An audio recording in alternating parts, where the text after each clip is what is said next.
Well, apparently, I guess we're live. Can you guys hear me? Or one person so far, Matthew. Try to bear with me since this is the first time I'm ever doing this.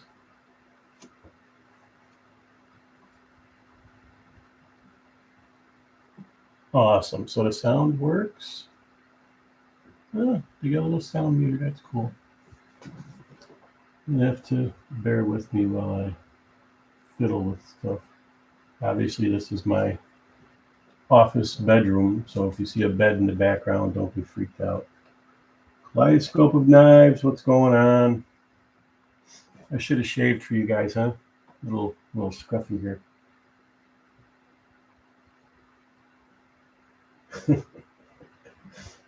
Yeah, I have the Discord open, so I'm reading Surrogate Cole, huh? Maybe I should fix the mustache out, a little bit of eyeliner pencil or something. Oh, this is funny.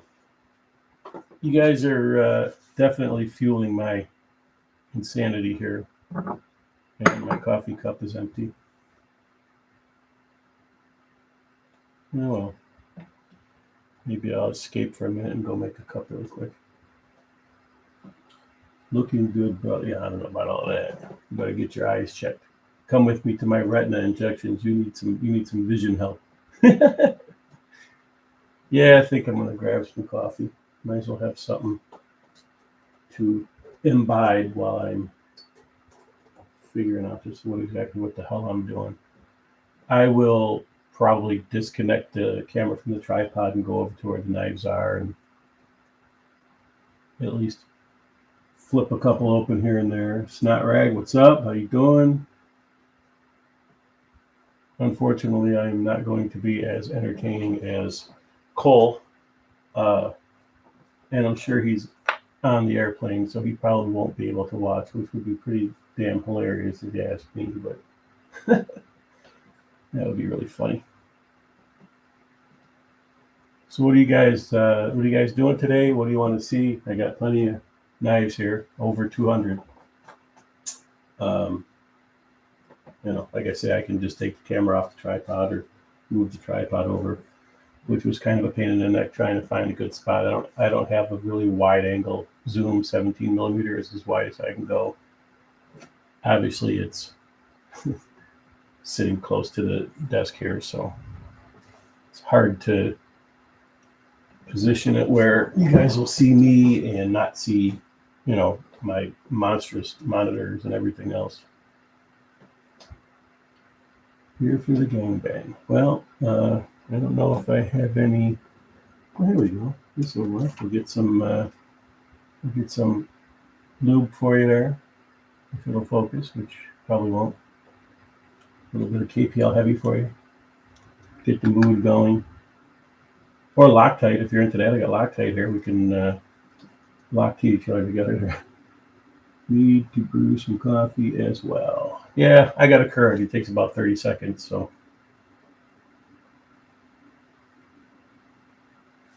I'll tell you what. Give me a minute. Let me make a cup of coffee really quick, and then we'll probably go down to the floor over there where the knife shelves are and enjoy some knives. Actually, what I'll do now is I can at least move you guys down there so you're not completely bored. You can see.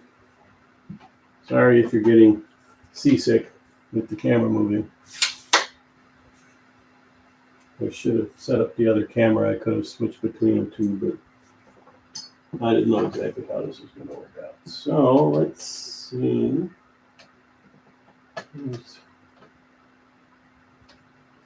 knife shelves, part of them. And let me swap the monitors around so at least I can watch. That's going to be the tricky part. You guys give me a second, bear with me while I'm monkeying around with the electronics here.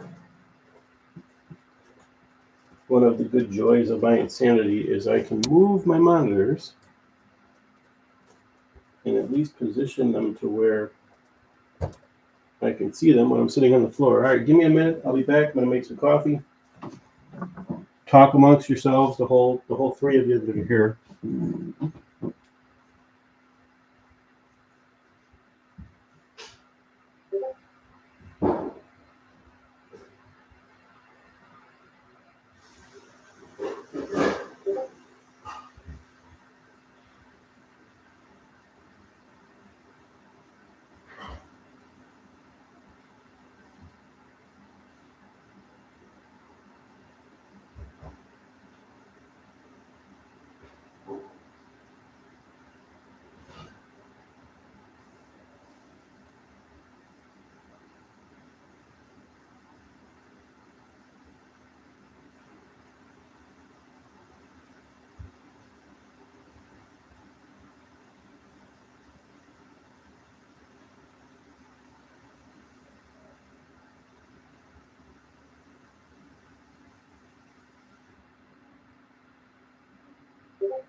All right, let me see.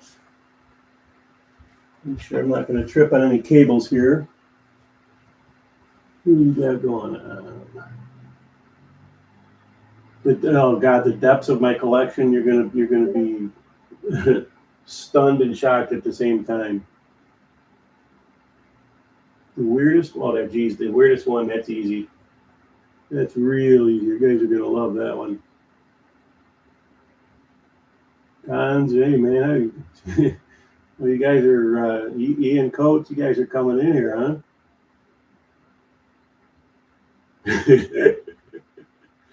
Yeah, I don't know about trending. I think they'll probably cancel my internet. Yes.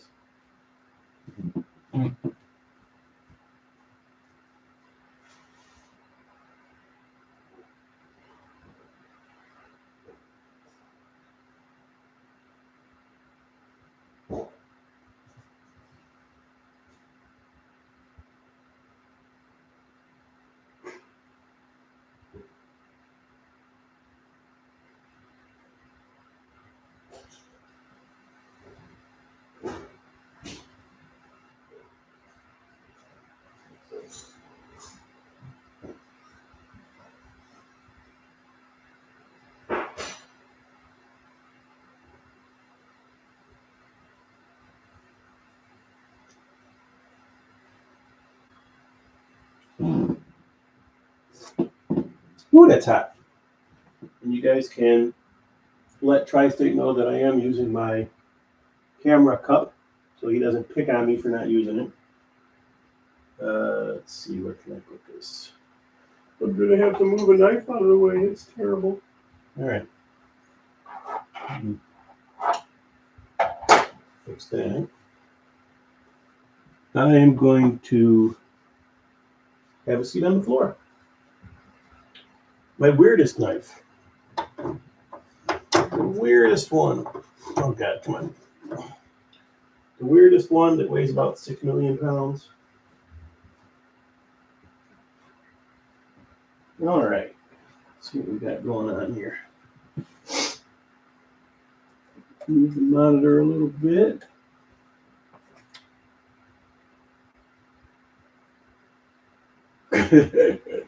Crazy Roach, what's up? You guys can hear me good, I hope. I don't know how well I can turn the volume up if I can. This is all new to me, so no, it's mute. All right, well, all right. Let's see what we can do here. I'm going to aim you guys down a little bit. Let me see where I'm going to wind up. I actually might move you guys back a little bit, actually. This might work out better.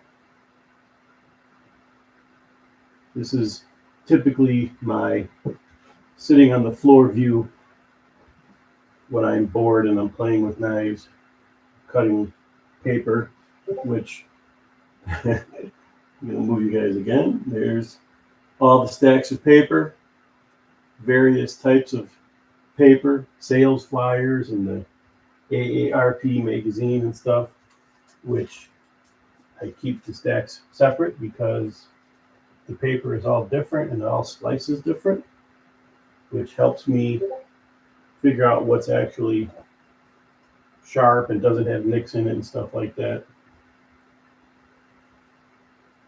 Who we got here? Oh God, the Hellraiser cube. Yeah, that's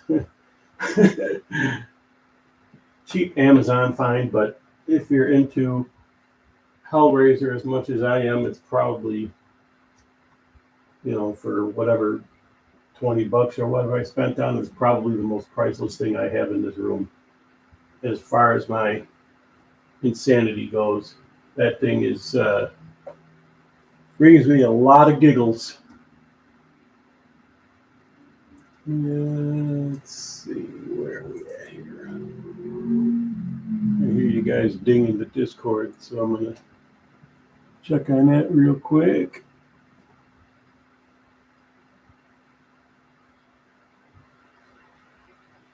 All right. I'm gonna ignore the Discord. So if you guys are chatting with me, I'm gonna chat with you here and not there. I'll get back to that whenever we're done here, if we're done. Paul, what's up? You're doomed. No, this isn't a Bearded Doom live. You're not doomed. But you guys wanted the weirdest one. This is probably the weirdest one. This is the S-Tech cleaver, which was 100% whim buy, completely useless. If I recall, it weighs like 16 ounces, something like that, which is heavy. It's got a clip on it, which is stupid because you'd never carry it. Probably pull your pants down if you put it in your pants pocket. But it's on bearings, which probably doesn't need them because the blade weighs a ton and probably drop shut no matter what. The Bears. Yeah, the Bears. I am not a big sports fan. My views on team sports are a little skewed, I would say. Not much of a team player. So, what do you guys want to see? I have an enormously wide range of stuff. Everything on the bottom shelf is Tucson and Ifengro, which Tucson's are fantastic. Most of the Ifengro are pretty fantastic. Obviously, there's clones in there. There's clones. I got clones everywhere. I've got a ton of Microtech clones. I've got all kinds of goofy stuff around here. This is the complete Tucson on the left, Ifengro on the right. There's the Tucson TS330. Another ridiculous thing. Obviously, it's not very useful. It's very sharp. It does cut. This one actually was something that I looked for a long time. I saw pictures of it, a couple of pictures of it years and years ago, and spent probably a good 2 or 3 years trying to find one, and actually got super lucky with one of the designers, uh, Savage Bastard Blade Works, was on a Facebook group that I'm on, and I got this one through him. And he actually told me the story of these, that Tucson actually made 100 of them, which he got 6. Those first 6 got lost in the mail.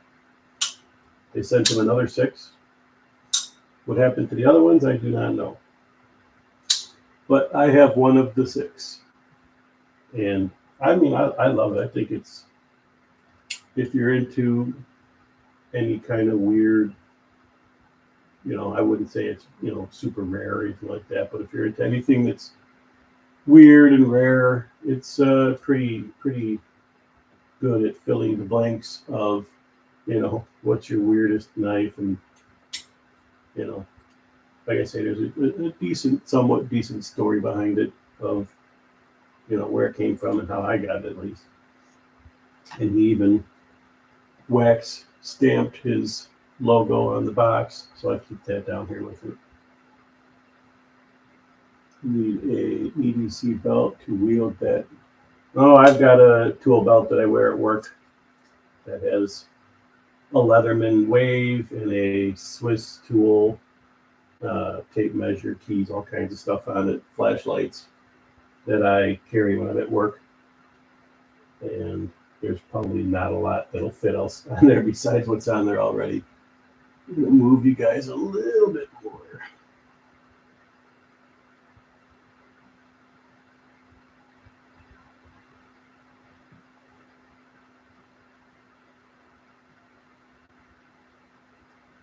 Sorry, guys, I'm reading your comments a little bit right here to see what's. Let's say the Bears one. That one's going to get me every time I read it, I think. Is that old Saturday Night Live skit? That was always a favorite. Those guys were hilarious. Go Bears!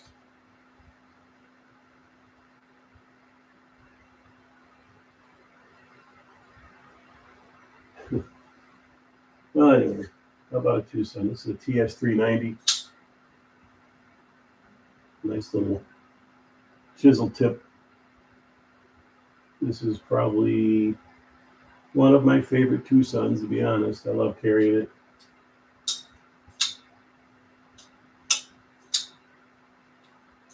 A little slow opening and closing, but it's really smooth. This one I think has to be cleaned. I haven't cleaned it in a while.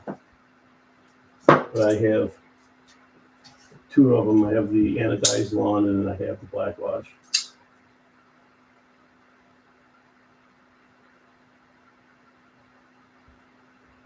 Let's see if that's focusing. You guys are going to have to deal with my bad eyesight while I'm doing this.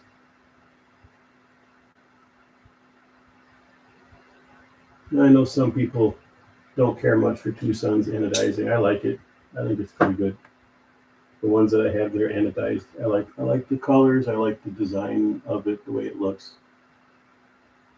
And they do pick up different colors, the way you're holding it and the way the light hits it. Like there's more bluish purple here, more brown color here, kind of transitions. It kind of looks like, I don't know, like iridescent, like a fish. Like if you were looking at fish scales, the way that they kind of transition in color. I like it. I think it's cool. Same thing with the 346. Roughly the same type of anodizing. A little bit different how the colors are on it.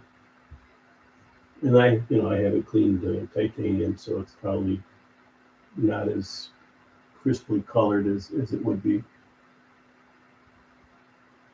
And these, unfortunately, are not on bearings. They're on washers, which is fine. It makes it like incredibly smooth, obviously, because phosphor bronze is smooth. But as far as being dropped shut and finger flicking them, this one I cannot finger flick at all.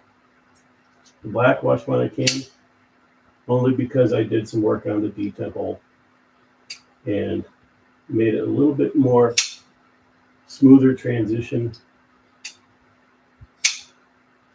Takes a little bit of risk, but and they haven't broken in. You know, I have so many knives I carry different one each day, so they don't really have too much opportunity to break in, you know, as quickly as some would.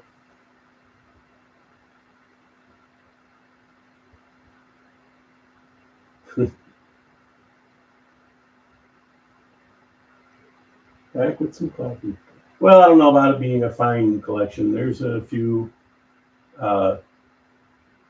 there's a few good ones. You know, the Padre, the Maverick. I mean, Jaeger. Jesus. Um, the opiate is gone. I sold that, which is fine. I never carried it. It was just unbelievably beautiful knife, but I never carried it. And at least what's here in the apartment, if I don't carry it, I won't keep it. I have enough. The collection that's in storage, I have enough safe queens and whatnot, you know, that I'll never use. I don't think most of the stuff in there, I don't think is even touched paper. And it's pretty pricey as far as things go, so a lot of that stuff probably will never get used, and most of it is, at this point in my life, probably not going to see the light of day. That's going to get willed to my daughter, and that's the end of that.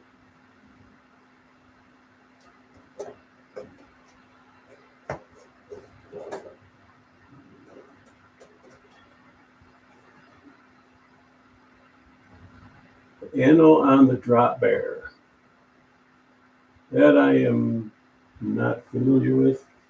You talking about the way the 390 looks, or the way that the 346?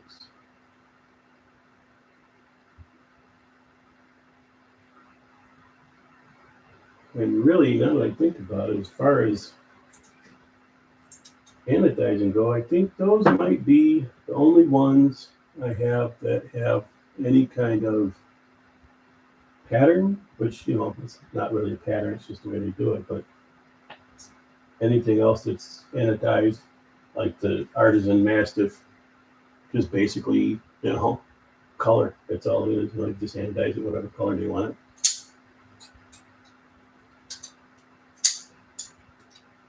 And this is one of those kind of knives. The Artisan Mastiff, which, you know, obviously it's an Ed knife, big and cleaverish type blade. No matter what I do to this pivot, this thing is tuned that it'll drop. And I've done, you know, all kinds of stuff to it, tuning wise, stiffening the lock bar and all that kind of stuff. This will never. It's been dropped shut since the day I got it. I could tighten the pivot. I think the pivot right now is as tight as it's going to get without damaging the bearings. And it's just crazy how quick it drops. Yeah, the 390, that's like I say, the way that it transitions, and where I'm sitting and where the monitor is, I can't see too good what I'm showing you guys, but if it's at all in focus, which I don't think it is. It does, and like I see with the way the light hits it, you would see it better, but it transitions from the pivot down to the back to the end. And that's I like it. I think it's great the way it goes.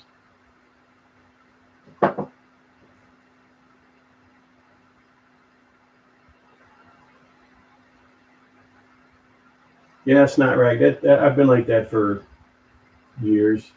Before I moved into the apartment, my collection was still in storage. It's been for years. I haven't myself personally been in my collection in probably 4 years. I have someone that takes care of it for me, keeps everything oiled and temperature controlled environment and all that kind of stuff. Um, that's something that I've gained over my lifetime. The things that I've gone through, I've decided a long time ago that nobody's really worthy of having it.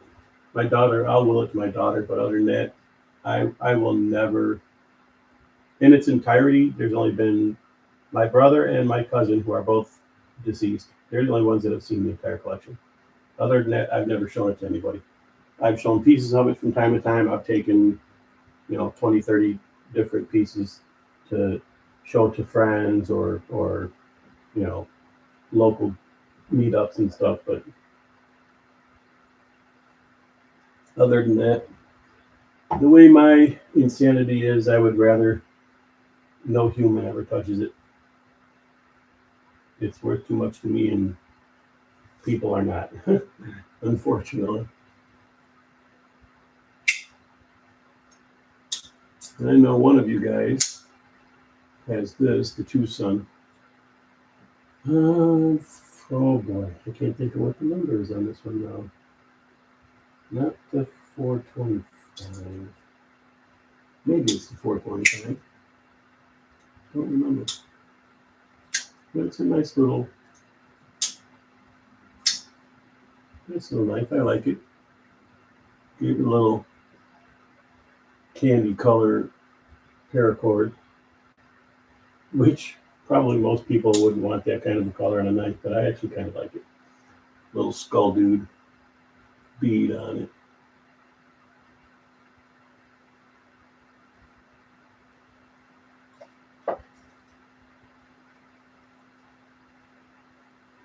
Yeah, this one is pretty badass. And I am not a fan of small knives. I like the Vivo Nip. I bought those mainly because of the design. The design of them is like, that's up my alley. That kind of a design. It's just I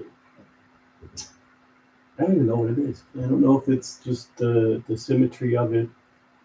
Uh, I love a blade that's useful. I use and any of these knives here, when I carry them, I use them for work. I use them. I don't just say, I use it. It stays in my pocket all night. I use them. I've been an industrial maintenance tech for over 38 years, and stuff to cut, knives, scissors, utility blades, chisels. I use that stuff all day, every day. I'm cutting something. If I go the whole day without cutting something, that's an odd day. I never go throughout the day without cutting. Strapping, wire, corrugate, anything. Shrink wrap. I've actually got a couple of knives here, stronger knives that I would say I wouldn't really care about if they got damaged, like Leaf and Grow. Obviously, it's the DOC clone. This is my second one. The first one I paid $18 for. This one I paid like 24. And they're always available on Amazon. If I do any damage to it, I'll just buy another one. But I have cut steel banding with that, with the first one I had, and it really didn't do any damage to the blade. A quick touch up. I did put a little nick in it, but that was more my fault than the steel banding. But it went through steel banding. A little bit of leverage against the banding itself and twisting it, and it popped that stuff right off. How do I pick picking the lanyard and the bead. Honestly, most of the time, I kind of have an idea when I see the knife, when I buy it, what's going to go on it. Most of the time, the main paracord colors that I have because they go with anything. At least to me, like I would put, this one, for example, obviously is black and orange. So I have black and orange paracord. To me, that's the only thing that's going to go on there because it's black and orange. It matches the knife perfectly. The bead, right now, this has a tiger No, this one is a lion. Um, that's just a random, I open up my bead box and whatever's in there is what I put on. Uh, this one, which is the same thing, it's an Ethan Grow. It's a DLC clone, but this one's titanium. It has blue backspacer. So I did a bluer color, and it has just a regular blued ano little skull. Which those I know a knife company that's like their logo-ish type of thing. I don't remember who. I don't think it's Spyderco. I know it's not Microtech, but and this one too. The the action on this one, I could crush the pivot, and this thing's still, and it baffles me. The logic of things, I always, my brain always defaults to the logic of things. And I think if you're going to make this for 60, 70 bucks, 80 bucks, and it's that good. Like, I honestly, I don't care if it's a clone. I don't care. If I cared, I wouldn't own it. But the quality, how do you do that for 70 bucks? And your brain doesn't tell you, hey, we should make our own designs, which they do. A lot of their titanium knives, that's their own design, or it's somebody's design that they bought the design. When have you ever seen a knife like that from any company? Who makes that? Nobody. I've never seen a knife like that besides Ethan Grow. So tell me you can make that kind of a knife for 70 bucks, but you'd rather waste your time making clones. And in that same regard, how do you make a knife like that with that kind of quality? And people don't suspect that you're OEM for somebody else, like Riot makes Chavez knives, they make other knives. How do you know they don't make the clones? Like, the clone could just be the same exact thing, but they got crappy titanium that day, or they got crappy steel that day. So they said, screw it, we won't tell anybody. We'll sell it cheap, and just pretend like it wasn't us. Like, here's another Ethan Grow. And they're heavy. They're titanium handles, but most of them, they don't have milling in the handles, so they're heavy. But that's an Ed knife. Like this, to me, the weight doesn't mean shit. I'll beat the shit out of this at work. I will beat the ever-loving shit out of this. I'll kill it, and I won't think twice about ruining it. But going back to the lanyards, this one, it's pretty much all gray. So I put just a solid gray, little, I don't even know what a wild boar. And of course, Tri-State's favorite little anal bead tips. But all of the Ethan Grow titanium ones that I have, most of them, I don't even see designs that are similar enough that I would think they were clones of anything. And I've looked, at least the one in particular, which I every time I have this one, I think to myself, the Grayman Satu, and I don't know why, because it really doesn't look much like it.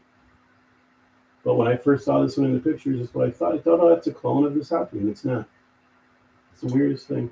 But you look at knives and they remind you of a knife, or they look like a knife. There's only so many designs you can make before they all end up looking the same.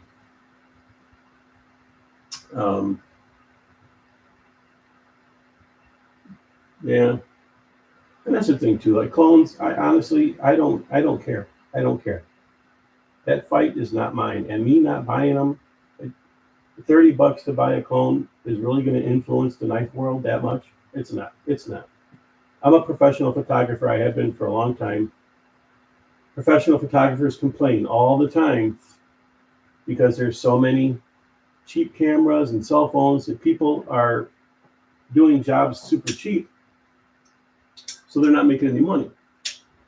The problem with that is you wouldn't get those jobs anyway. Those $500 gigs, you wouldn't get them anyway. And you wouldn't lower your price enough to get that job. So somebody's got to do it. And if somebody can do it just as good as you, cheaper, why would you find fault with the consumer for that? That's not their fault. Everybody's always looking for a deal. Look at used knife prices. If it's a price that you know for a fact is an honest price for it, you're going to pay for it. If you look at a price and you think, hey, that's $50 too much, $100 too much, somebody else might not think that, and then they just bought the knife. Does that influence the price? Does that make all of the other ones that much more? It's all about the buyer. What the buyer wants, the buyer gets. If they find something cheap, they're going to buy it. If they want something and they want the name behind it, they want the quality control behind it, they're going to pay for it. For the most part, especially with knives, we all know who's who. We know who makes what. We know what kind of quality we're going to get. We're willing to pay for it. Look at the Padre. Tell me, and really honestly, and I ain't being dishonest. This knife has no business whatsoever being under $300. If this thing was $500, I would have still bought it, and I would have been extremely happy paying that much for it.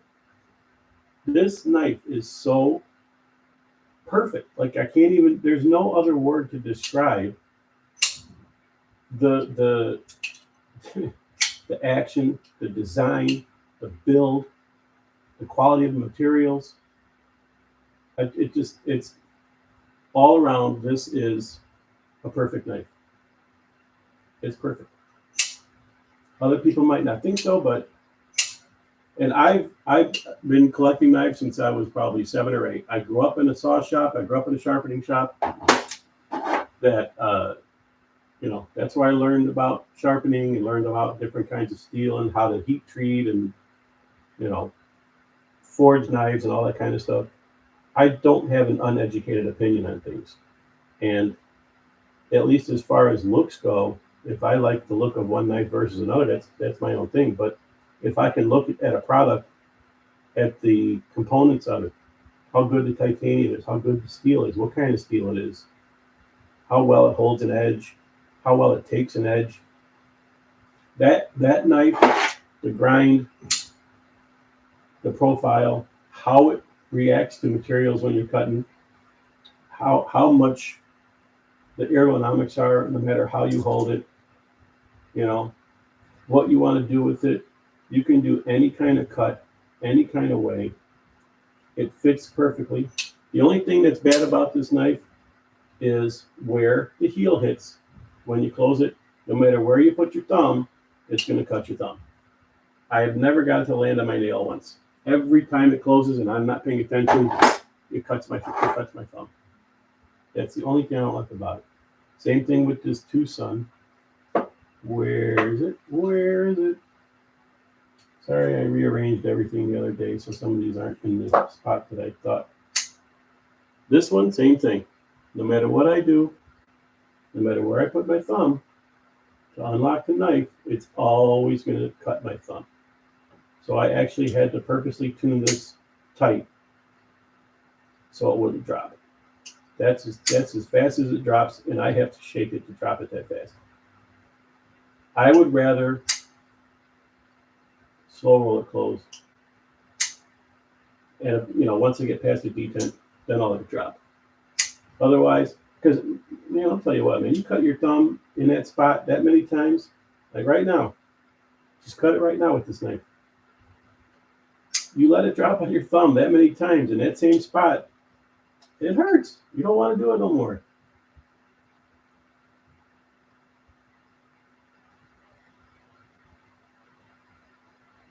Yeah, that's the thing. The Padre, that was such a no-brainer.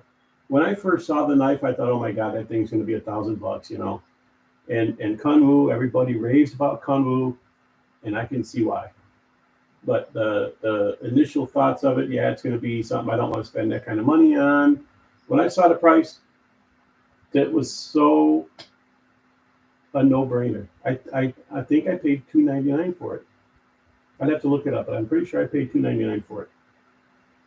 That's ridiculous. That is ridiculous. If it was $500, I still would have bought it. Clones, you know what? I have too many knives. I have too many knives throughout my lifetime to know there's a certain amount of manufacturers and they're all making the same knives. There's not 50 different manufacturers. There's not 50 different brands that are all identically the same materials, build, hardware, that you're going to tell me that there's 50 different guys doing this all and they're all just magically, coincidentally using the same stuff? No. Look at companies like Ganzo, SRM, Land, Harns, Sativian. I could go on. Free Tiger. God, there's so many. They're the same. It's the same company. It's the same one or two manufacturers. You can't tell me otherwise. There's no way. God, what's the one that's on the tip of my tongue? Reich. Where's my Reich?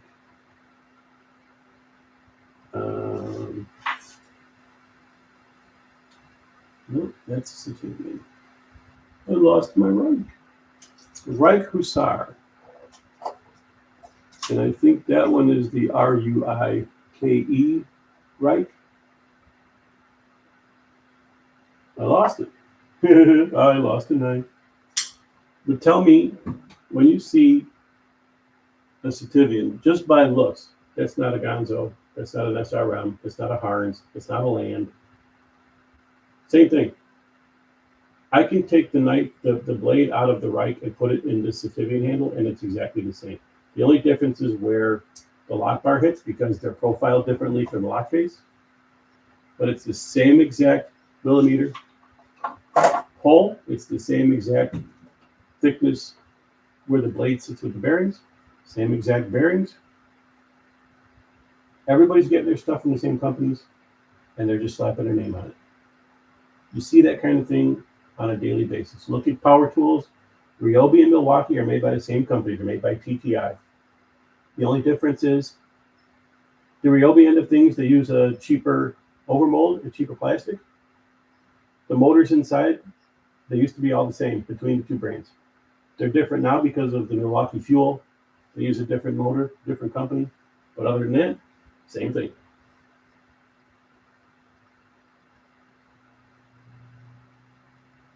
The Padre, the Padre front flips.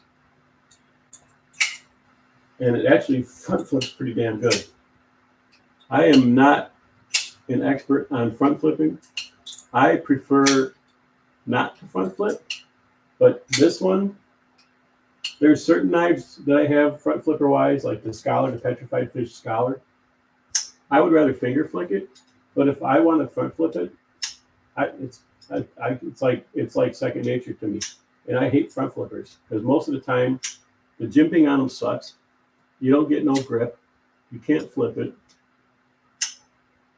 But the Padre, the Tucson, that front flipper, that's perfect. That jimping on there, it's perfect. It's so grippy without being sharp. And the way it is against the pivot and against the profile of the handle, you can't help but flip that. It's like a switch. It's like a regular flipper where when you have the perfect back flipper and it hits every time. This thing, the size of the knife itself, how you hold it, where you hold it, you cannot fail this on a front flip. You can't. It's impossible. Your grip here is so good. You'd actually be a little bit higher up and come around, and it's fantastic how it front flips. Padre is the same way. Where their flipper is compared to the pivot, the leverage that you get, that type of angle, there's nothing, you can't help but flip it because you're on that axis where that motion, that's where it's flipping.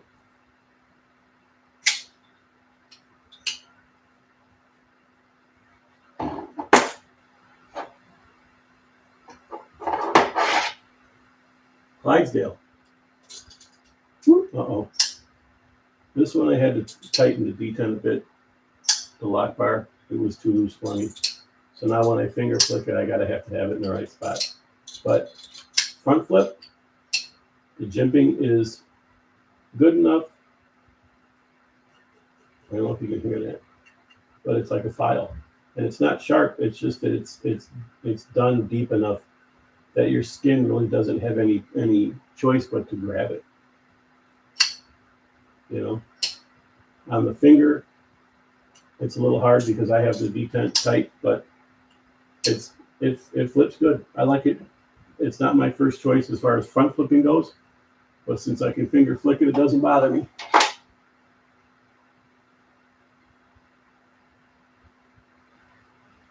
Yeah, that's the thing too. It's like I say, the clones, and clones are clones.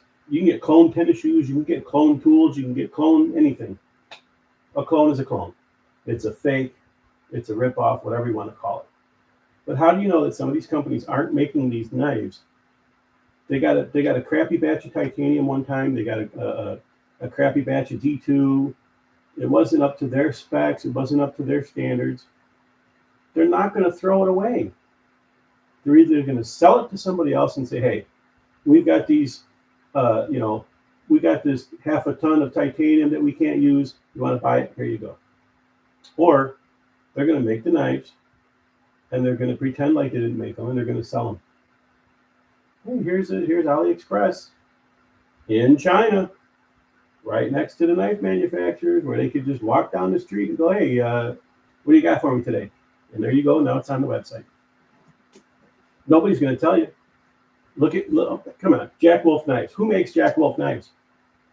Who makes Jack Wolf knives? If they don't tell you, you will never know. Why does it have to be a secret? Why? It's a reputable company. They make great freaking knives. Why has it got to be a secret? Just come out and say it. They're made in China. They're made in Pakistan. They're made in the bottom of the Atlantic Ocean.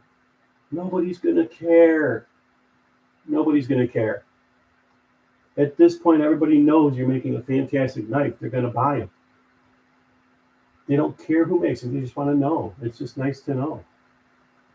It's nice to know who makes stuff. It's nice to know what you're getting, where you're getting it from. So your brain can say, "Yeah, that's a good company. I know the quality. I know the brand. I know what they do. I know how much they care about the consumer." Versus any budget brand, Gonzo or Even Grow or anybody, where you don't know. You don't know. You could buy 10 of the same exact knife and 10 of them are all different. Different action, different build, different quality of material. You don't know because you don't have nothing to stand behind it. But if Jack Wolf came out and said, "QSP makes their knives," would you complain? Fuck no, you wouldn't complain. You'd love it. You'd eat it up. If they said Ethan Grow made their knives, yeah, that's a problem. Because really, Ethan Grow, over the years making clones and the reputation that they got, and their steels not being what they said they were, everybody thinks they're going to suck. These days, they got a different owner. They're doing things different. It's not going to take away the fact of the bad taste in everybody's mouth.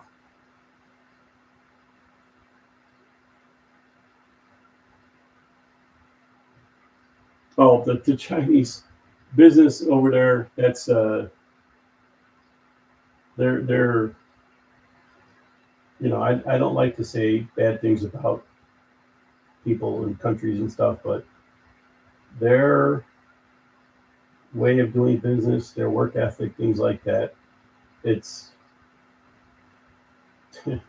it's a very odd topic, very odd. I'm not much of a politics kind of guy. I really don't like politics, but the way things are done over, and it's a different culture. It's a completely different culture. We can't apply our values to them. They have different values. They have different morals, but you can't knock them. I mean, it's just that's what they do. You can't knock them.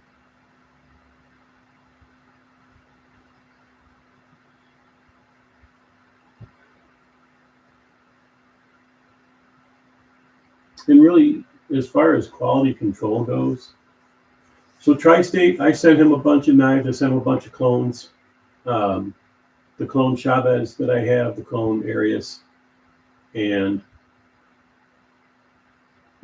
knowing better, like I know better. I know what they are. I know how they feel. I know what the real thing feels like. Knowing better doesn't make a difference. Quality control wise, if you didn't know any better, you wouldn't know, and that's the problem. So at least the Arius clone I have, there's no branding on it. It's just the design. It's an obvious design. You can't look at it in an Arius and not immediately think, oh, that's an Arius. So anybody that makes a copy, whether they put Koenig on it or not, you're going to go, yep, that's an Arius. Now, if you don't know any better, you've never had that kind of quality in your hand, and I have customs in my collection that I guarantee I could sell right now and buy a car. When you spend that kind of money on something, you know what you're getting. You know the custom designer. You know what they do. You know what kind of quality you expect. You're never going to get that kind of quality in a clone. You're never going to get that kind of quality in a legitimate brand unless you spend that kind of money. If the clone is $50, $100, how do you know it's not worth $50 or $100? And in that regard, how do you know that the Arius is really worth what it's worth? Just because it's got Koenig's name on it? Just because you can prove who actually made it? You can only prove who made it if you go to the factory, or if they're honest enough to tell you and you believe them. Otherwise, you don't know where it came from. You don't know who made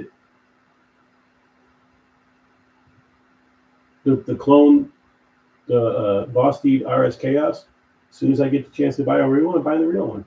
That clone is so good. It's heavy because it's steel handles, but still, as soon as I got it in my hand and flipped it open and closed a couple of times, it just that much more makes me want to buy another one and buy a real one. Because if it's some Chinese guy in a cave making clones and they can do that, Vosteed must make a pretty damn good knife. I've got the Vosteed Gator. That thing is fantastic. It's an awesome knife. I love it, and it's the perfect Ed knife. It's a good size. It's got like 6 million different deployment methods. The front flipper I don't like very much. Just the design of the blade and how the front flipper is. You get that same pivotal leverage, but how it is upswept and the jimping is not that deep. It's too slippery, and you really have to be in the right position for that to where you're disengaging it. And the problem with that is you can't get that with the side of your thumb because the skin on your thumb doesn't grab it. It's too slippery. The back flipper works freaking perfect. The finger flick is okay, but you have to get it in the right spot. And I tried it with the other thumb stud, and depending on how I have my finger, I can get it. Sometimes I can, sometimes I can't. But it doesn't matter. The knife is so nice, I'll just backflip it all day. I don't care. And this one, I had to tune it a little bit stiff too because it would drop. It hits my nail, but that's one of those that's a little scary sometimes because you don't pay attention and you slip your thumb off the lock bar a little. It'll cut. In this one, I'm going to tell you what, it'll definitely put a slice in your thumb. Absolutely 100%. Whoop, I grabbed the wrong one. Where is this? There it is. I actually just carried this a couple days ago.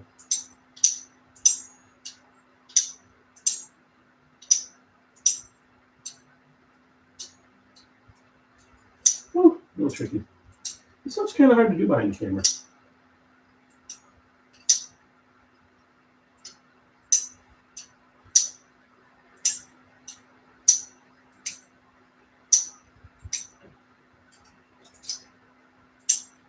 but I like it. I actually put a lynch clip on it too. The clip that came with it was so low profile. You could get it over your pants pocket, but it was so tight to the knife that it would end up bending. So I took it off almost immediately and started looking for a clip to replace it. I went through my spare clips and found one that I could use for a couple of days before I got the lynch clip in. Yeah, that RSK has that ting on it. That thing is, I don't know if the real one does that because the real one's titanium, but that ting is, you get a knife with that certain ting to it, and it's fantastic.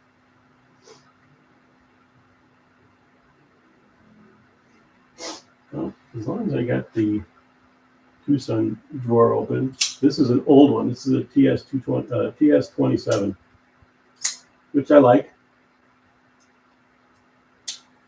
It's a little goofy on the close because it has a late detent, and the detent ramp isn't quite there. It's a little rough, and I just haven't taken the time to make it smoother. I put the finger choil in. I did enhance the ramp a little bit because it wouldn't go over the detent, but it's still a good knife. I like it. That's actually one of my first TwoSuns. I think the TS16 was my first one, which is a fantastic knife, except for that god-awful original TwoSun spring steel clip that is, without a doubt, the worst clip ever invented by man. These spring steel clips suck. But the knife itself, fantastic. It's got a great blade on it. I love the blade. It's a great blade. It's a great utility cutter. It's great for slicing harder things like strapping and things like that. Oh, my ugliest knife. I love the blade shape, but the micarta is basically pressed dog crap.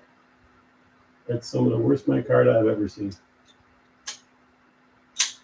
Anybody wants to buy this piece of junk, you're more than welcome to. TS235, I think, is the number. 235, I think. I'd have to look. I mean, it's a great knife. I love the blade. The blade is, like a rhinoceros. I think it's awesome. But they put it on this dog shit handle, which I don't carry this thing at all. I actually took the clip off, put the clip on a different knife because the clip is fantastic. The knife itself, dog shit. TS220 Nautilus. This is one of my favorite TwoSuns. Don't cut your thumb off. This one, luckily, no matter where you put your thumb on the lock bar, the blade always hits your nail, so you don't have to worry about it cutting you.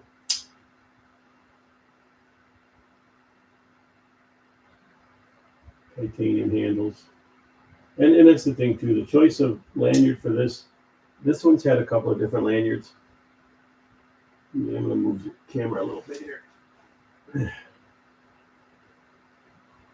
Old man sitting on the floor. Got to move my leg. But the lanyard on this, just basic gray. And I spent quite a little bit of time trying to find something that fit.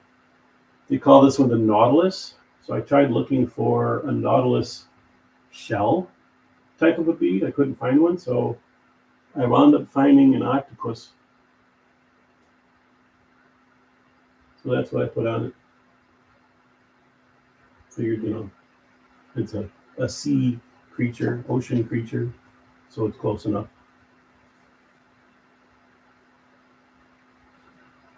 Yeah, you guys don't have to hang out. Isaiah, if you guys want to take off, take off. At least this gives me something to do while I cry myself into a stupor with Tri-State not doing his live. TS376. The Paisan, as everybody says, it looks like a Paisan. Great knife, great kitchen knife. Oh my God. Fantastic kitchen knife.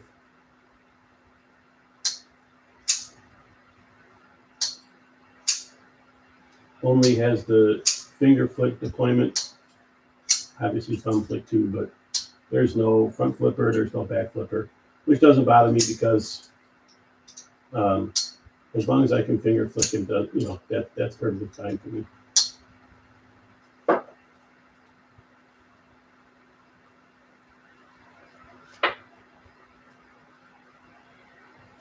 TS 196 Sabertooth, another fantastic knife. Great design. I love the design. It's a great design. And this one is a little weird. The lock bar is in a position where I had to teach myself to stay off of it. Otherwise, my middle finger always lays on it, and then that makes it impossible to open. Little tiniest bit of pressure on that lock bar, and it almost locks you completely out. I can get past it because I taught myself to stay off of it, but any little tiny bit of pressure on there, that detent ball is so crisp, it locks you out.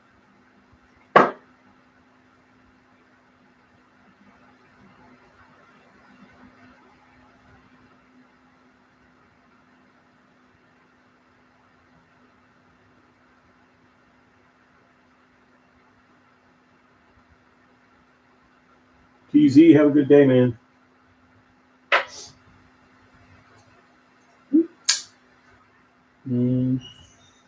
PS 376, 376, I believe, which is another perfect Ed knife, perfect size. Some people would think it's too big. I think it's perfect size. I like not so much just the overall size of knives, like the size of the handle. I like a blade that I can use, which is why certain smaller knives like this one, like the EMP EDC Thick Boy, you would never, when you're using it, think it was a small knife. It just acts so big. Same thing with this. The size difference in the blade, how much smaller the blade is, and still, this acts just as good as this. So when you're using it, you don't even think about it being small. It fits the hand perfectly to where you don't feel like you're losing any grip. Depending on what you're cutting and how you're cutting, if you're doing utility cuts or nipping wire or something like that, your hand fits perfectly anywhere. Where my fingers don't touch the blade, they won't touch the blade. That's something I've taught myself over the years. Wherever I'm holding the knife, if I'm holding it like this, my fingers are not touching that edge. They're not. So if I get in here, my finger is not touching the blade. My finger here is not touching the blade. My ring finger is hitting the scale, the bolster. So I never get nicks in my fingers.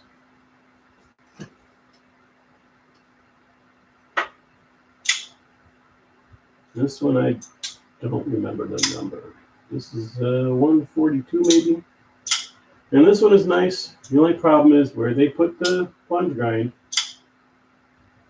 the detent ball rolls over it. So when you're closing it, right there, isn't it? Now it kind of skips down. The detent ball is rolling over the plunge. So that area there, the detent ball is on the outside of the plunge, which sucks, but it doesn't really influence enough that it causes any problems.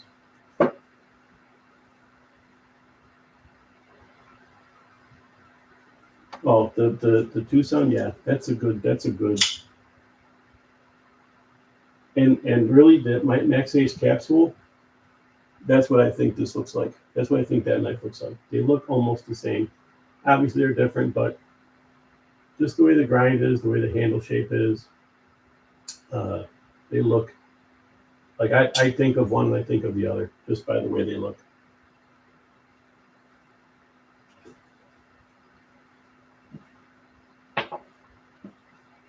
Let's see.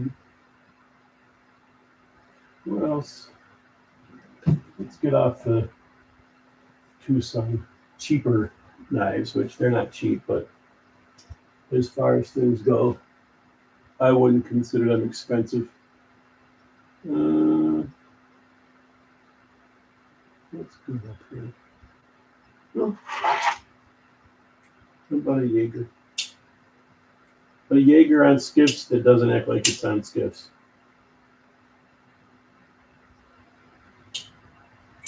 It's a little bit better than the stock bearings were, but the way the lock bar is tuned, it kind of, it doesn't have that skiff action. It does on the drop.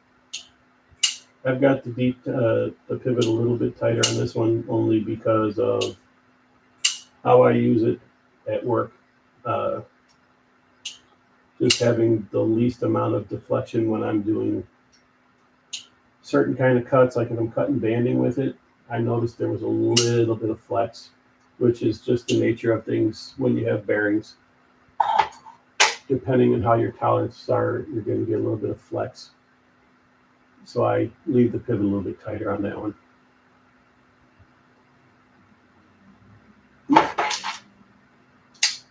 Microtech Bravo, which unfortunately for Microtech, I have to say, I'm a little disappointed in this one because it feels like a clone. And I know it's not. I know 100% this is not a clone. Unfortunately, the manufacturer who made it, I hate to say, they make clones. This feels like a clone. I know it's not. But it's fantastic. I love it. I use it. Got a soft detent. I still have a little bit of work to do on it to get it to where it's got to be. I actually have to raise the lock bar up instead of in. Where they have the detent hole milled, it's not quite seated perfectly. And on that knife in particular, that lock bar is a pain in the neck to bend. It's a pain in the neck to put it where it's got to be to lock the detent ball into the hole enough to give it the right kind of action. But it works good enough that I don't complain. I like it. No. How about a Kubi? Kubi Bravo 1 drop point. And as far as Kubi goes, this and the Atlas that I have are probably the best Kubis that I have.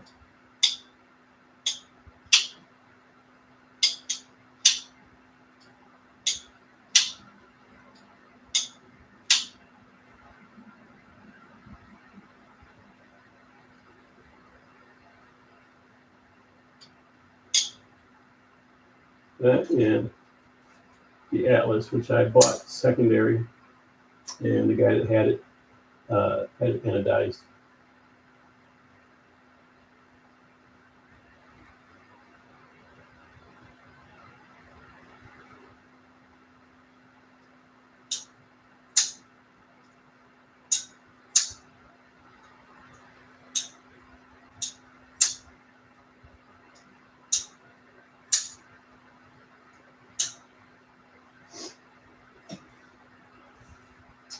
What else? What's a good? Oh my!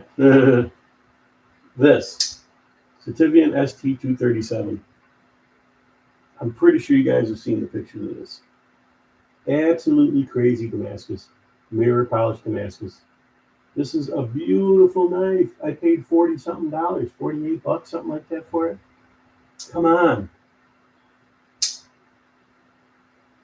This pivot is tight. It's tight. I just tightened it the other day because I carried it the other day. And it drops like, Jesus, man, come on. For a cheap knife, come on. Who does that? Who does that? Who makes that knife so perfect? And I paid $48 for it.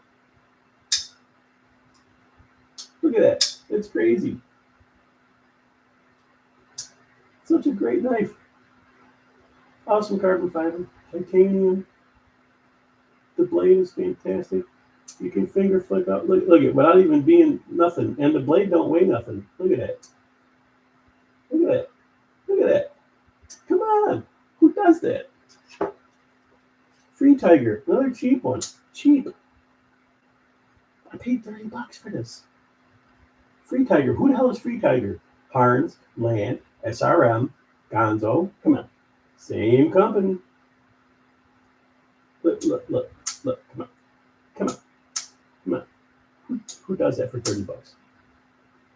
Who does that for $30? Who does it?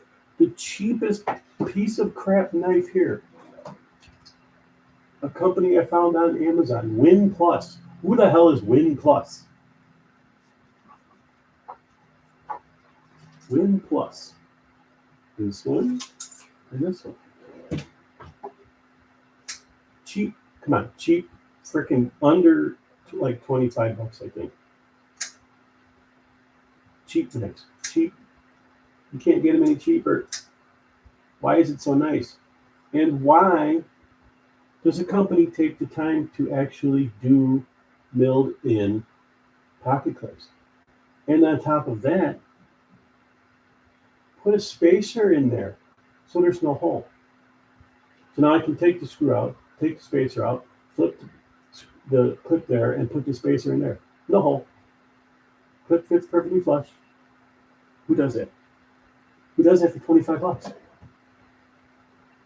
Come on.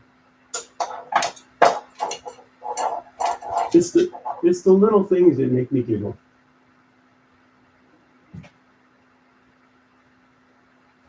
Same thing, another one. You know, the flippers aren't that good. But it's, Jesus, come on. $25? $25. $25. And this one in particular, the blade shape, it's a great slicer. It's a great cutter. Same thing. Built-in pocket clip. Petrified Fish does that. They don't do it for $25, and they don't give you an insert. Sorry. And then look, there you go. There's two $25 knives with milled-in pocket clips and inserts. Here's the Petrified Fish Beluga with a milled-in pocket clip and no insert. And how much does the Beluga cost? Which is worth it, obviously. And the Petrified Fish, they make great knives. They didn't do it for $25. They didn't do the Beluga Mini for $25 with a milled-in pocket clip and no insert. They didn't do it for $25. Great knives. Love Petrified Fish. I love the Scholar. That thing is ridiculous. I want to talk about a straight razor. This is without a doubt, and it's because of the grind. Awesome hollow grind. And because of the blade shape, because of design, that's a straight razor. All day long, all day, every day. This is without a doubt, apart from the Megatherium, which that knife really has no business being as sharp as it is. Those are without a doubt the two knives that'll go through paper like crazy. They're actually 10 times better than an actual fresh razor. And this one has no business being that sharp. It's relatively, it's not thick, but it's relatively thick as far as it goes, and it's a flat grind, which Kaiser does crazy flat grinds. They're Sheepdog XL, some of the easiest knives to go through material. They just glide through material. But that Petrified Fish Scholar, the Megatherium, they're 2 or 3 times better than most of the knives here as far as passing through material. Monster Dog, I got 2 of those. Who get 2? Love them. Fantastic knives. That's another knife that acts like a big knife. And that knife, any kind of cut you want to do, that's going to do. It's a great utility cutter. Great pinch grip. It's great for pull cuts because you can hook your finger into that.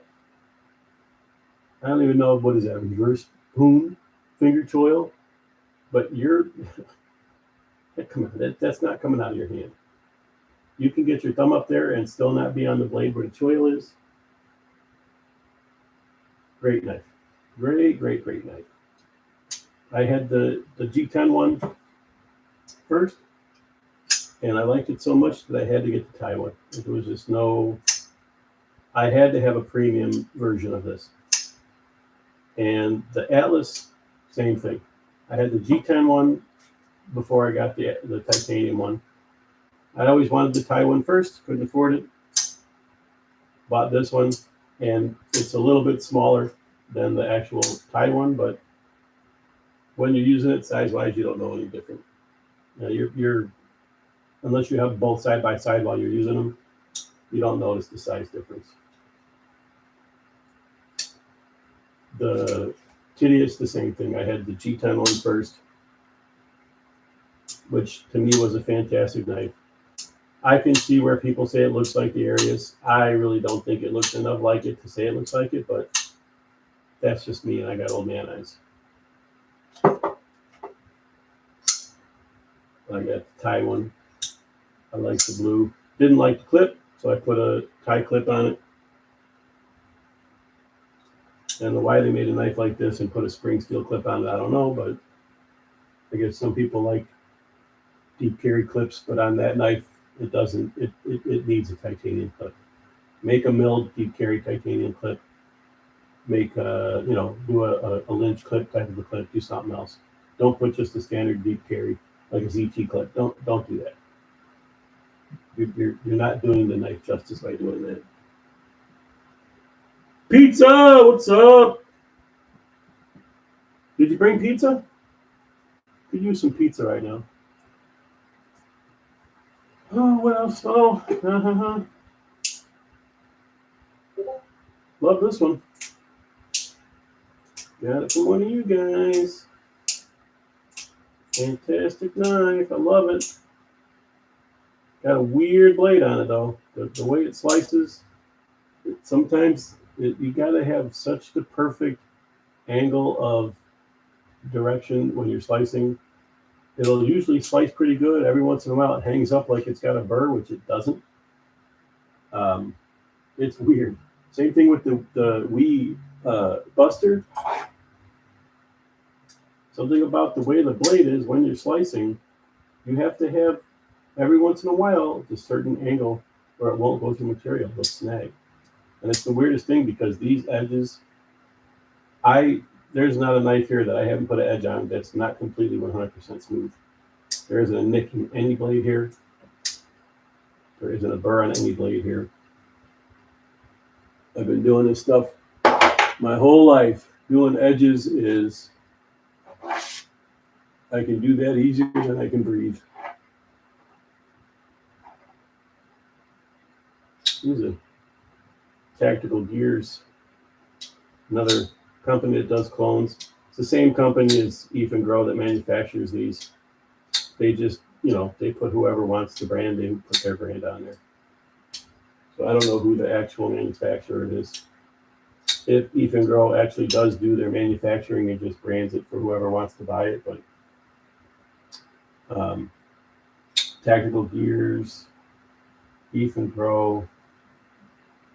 Trying to think of what the other companies were. There's 3 more that do the same. They get their stuff from the same manufacturer and they just brand their brand on it. I can't think of the other names. But you can find them. You find them on AliExpress like crazy. Oh, it's on the tip of my tongue too. Speaking of clones, here's an MSI clone. I paid $25 for it. Fantastic knife. Don't care if it's a clone.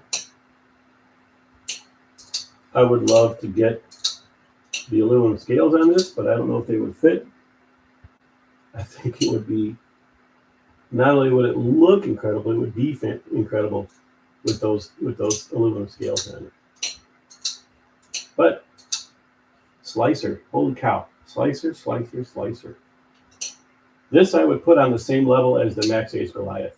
As far as going through corrugate, nothing stops his blade. The Max Ace Goliath, nothing stops that blade. It's such a perfect, and it's just a regular standard blade. There's nothing special about it. It's got a just insane flat grind, full flat grind. The knife itself is just built perfect, and the blade, it'll slice through anything. Jared, I sent this to him. He did a review on it, and just his thoughts of it when he was using it, and said he didn't want to put it down. That's exactly what it does to you. Once you start slicing with it, you don't want to put it down. It'll go through cardboard all day long. The only problem is the blade finish. It took some scratches pretty good, which, it's unfortunate, but the Clydesdale did the same thing. Within the first 2 days, I already had scratches on the blade. Cutting standard materials. And, the biggest problem with knife finish is let's say you're cutting cardboard, corrugate. The things that are going to dull your blade the most are things like corrugate and shrink wrap. Shrink wrap will actually dull your knife quicker than most things will, because the way that the shrink wrap is designed, how it's made, it's kind of made to be dulling. That's just the nature of the material. Same thing with corrugate. Anything that you can sharpen your blade on is going to dull your blade. Corrugate is the number one thing. You can deburr, you can hone a knife on cardboard, on corrugate. And in that regard, it's going to be what dulls your knife the quickest, because it's too aggressive a material. It's too fibrous, But that's going to dull your knife the quickest. It's going to give you rollover the quickest. But that's the same thing you should use if you're out somewhere and your knife you think is dull, you think you got a burr, run it over cardboard. It'll clear it up right away. You could do a 400 grit edge on your knife and drop it on cardboard, and it would act like a 600 or 800 grit. It's a quick and easy way to get your knife honed when you don't have the materials to do it. Like if you're out at work, you don't have a stone or anything like that. You might have some sandpaper. Throw it on the sandpaper a couple of passes. Just make sure you're keeping it, the edge flat to the sandpaper, and run it over cardboard.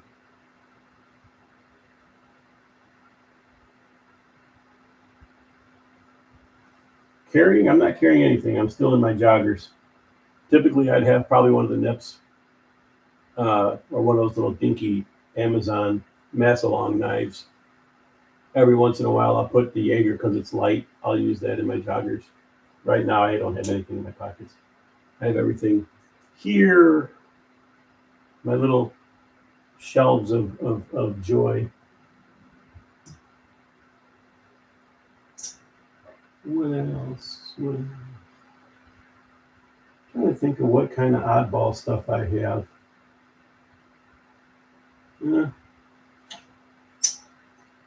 I'm a completely useless Spyderco Karambit, which is useless, but for some odd reason I keep it around. I don't know why. I've poked myself in the wrist quite a few times playing with that one. It's been a long time since I've actually played with karambits, and every once in a while I'll flip it, but I always inevitably curl my finger at the wrong time and poke myself in the wrist, which hurts more than the shock value of it, but it's definitely a little pokey little bitch. I'm actually rubbing my wrist just thinking about it. Here's a Corvid XL that I chopped the front off, because the front, the way it was, it would keep wave opening in my pocket. And I cut myself pretty bad with it, opening in my pocket like that. So I finally said, fuck it, and I cut the front off. And now it's beautiful. I love it. I want to stone wash the blade. I just haven't had the time to do it yet.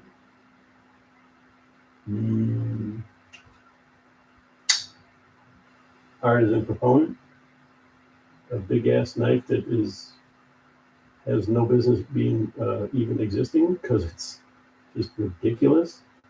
But I love the way it cuts. It's an awesome slicer, and that tip. Oh, man. The tip, just the tip. Give me the tip. The tip is so useful. It's not even funny. It's so useful that I had to get a mini because it was a lot easier to carry and a lot easier to use. But that tip, a Wharncliffe tip, for the kind of stuff I do, for most of the stuff I do, that's the kind of tip I need. I'll use a tip like that all day long at work, all day. Knives like the Sin, like the Evolve EDC Sin, that type of tip, Wharncliffe tip. Woo, Jesus Christ, that was scary. Don't put your thumb in the way on that one. I forgot I retuned it. Luckily, it doesn't. It drops on your nail. But I had my thumb in the way. I hit the top of my thumb. That's my own fault. But that,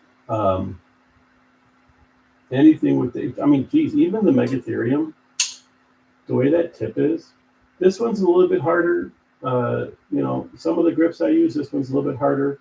I'll catch myself with the edge now and then, but if I'm doing pull cuts through material, I'll usually stay on the side of it because it still gives me the depth that I want and the angle of cut that I want. Something like that. If I'm cutting open boxes, I just make sure that the seam of my knuckle is on the blade so it doesn't cut me. I can feel it. But this one I would normally not use for that type of stuff, like opening boxes.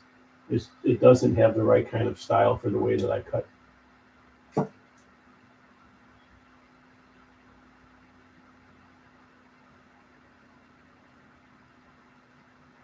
Oh, pizza, you're waiting for a couple knives?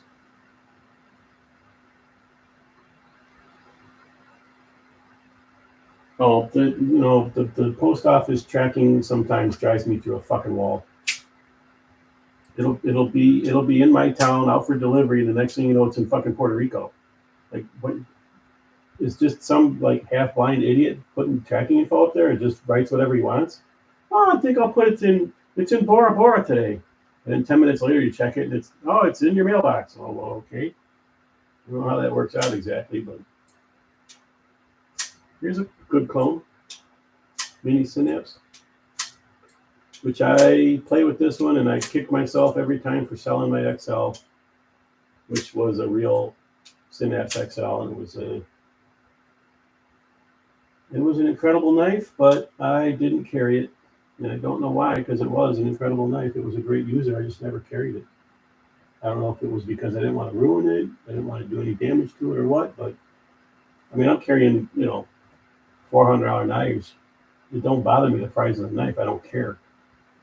But for some reason, there's just a couple that I like the Sin. I'll carry it. I'll use it. But when I'm at work and I'm using it, I'm always in the back of my head worrying about scratching it because the blade finish, it's just this, and the same thing with the opiate. The blade finish on the opiate, it was just so beautiful. I didn't want to ruin it, so I just kept it sitting on the top of the shelves. Made sure I kept the blade oiled. Made sure I kept it clean. I would slice paper maybe the whole time I owned it. I probably used it maybe 3 times to slice paper because it was just so awesome of a slicer that you couldn't not use it for something. But I never carried it. I put it in my pocket once to see how it would go in the pocket, and that was it. Never took it out of the house, out of the apartment, not once. And it's just, I understand some people, they don't like the look of the carbon fiber and all that kind of stuff, but that knife overall, was perfect. It was perfect. The perfect blade shape, perfect style, perfect design. Just the carbon fiber, as far as I could tell, even under the macro lens on the camera, was flawless. I never saw any voids in it, never saw any weird blemishes or anything like that. It was just perfect.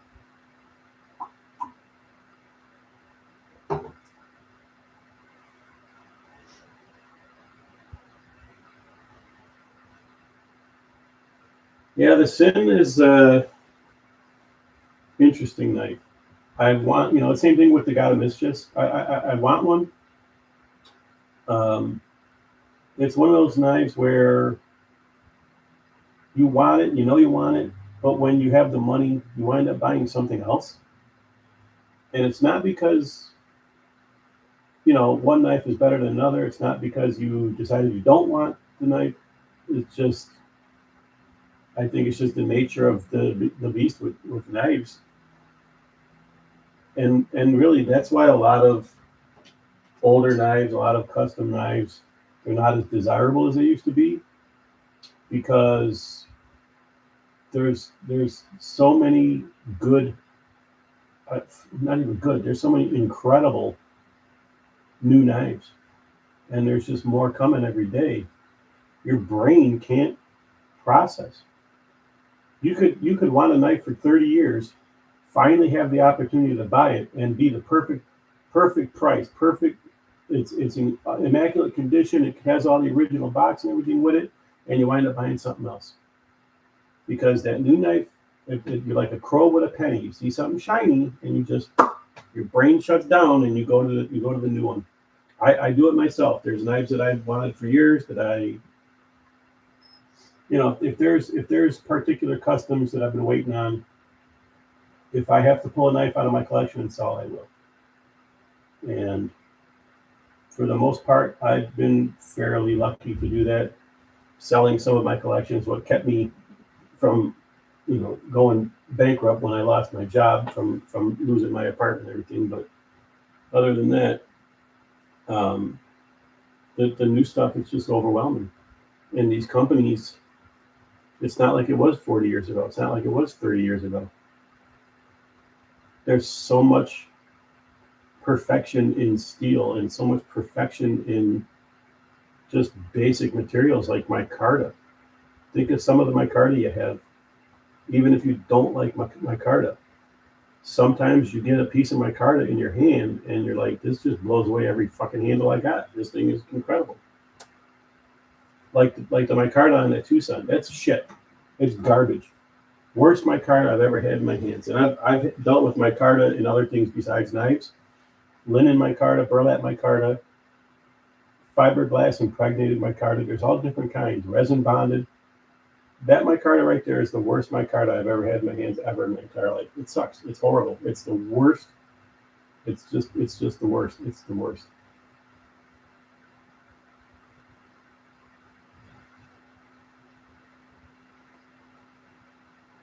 The Spartan Harsey, that's one I want. I want to try it at least. I don't know too much if that's really my style of knife, but I want to at least try one. Everybody raised the bottom, and then just by the fact that everybody raised the bottom, I got to try one at least.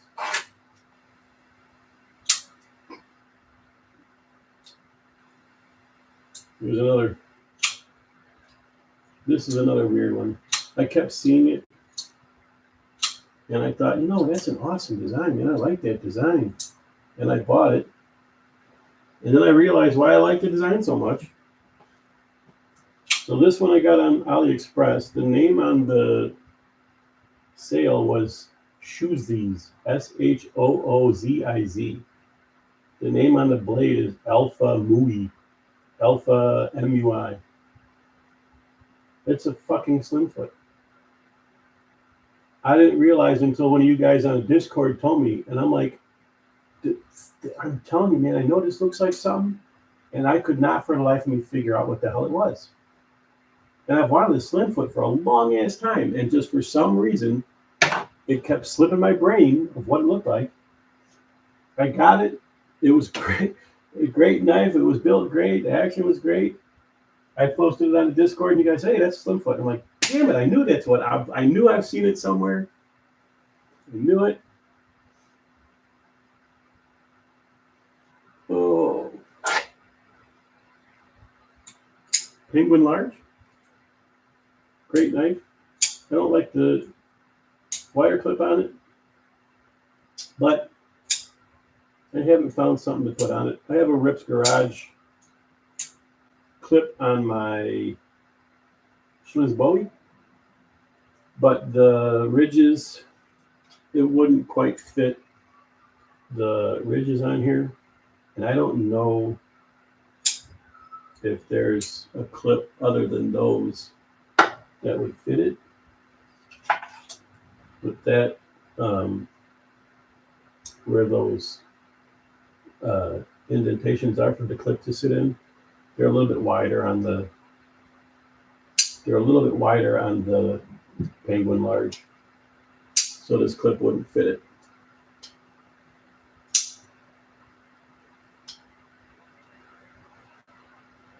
And this one, if the access to the hole was a little bit better, it would be nice, but I like it. Crazy slicer. Crazy slicer. What else? What else? Oh my God. There you go.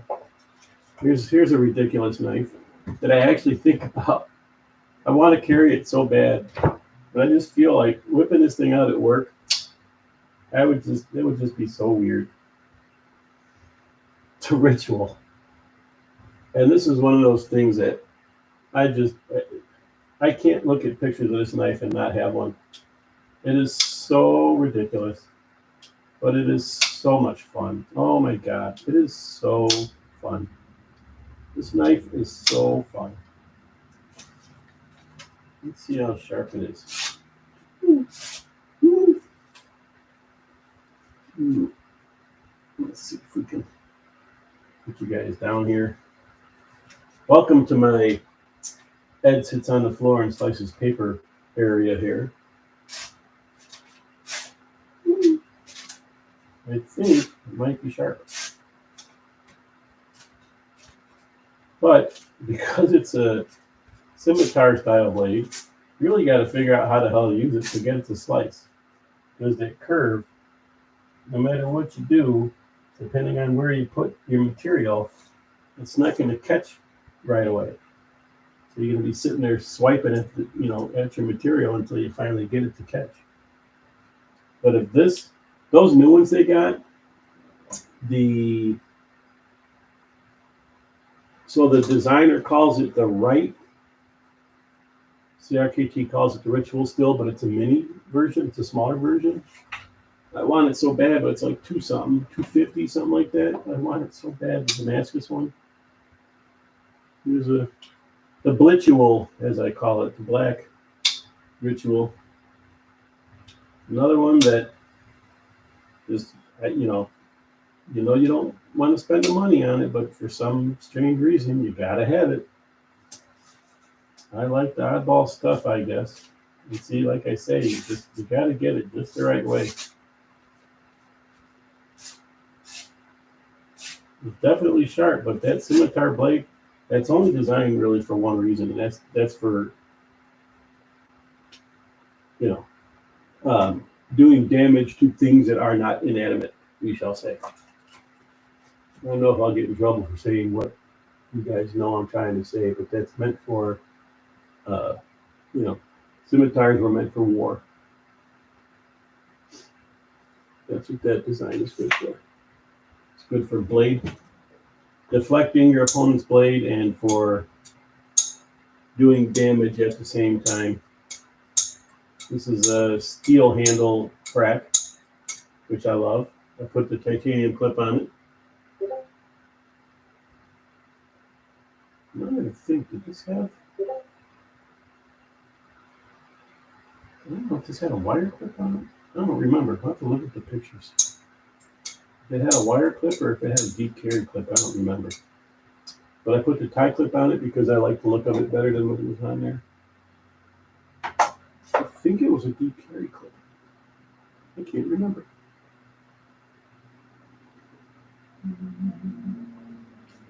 Tri-State's favorite. PMP Revenge. Maybe I should sell it to them, huh? Unfortunately, I probably never find another one. Incredible utility blade. Incredible slicer. Takes an edge, fantastic. Holds an edge for a long time. And it'll cut anything. I've cut wire with that thing.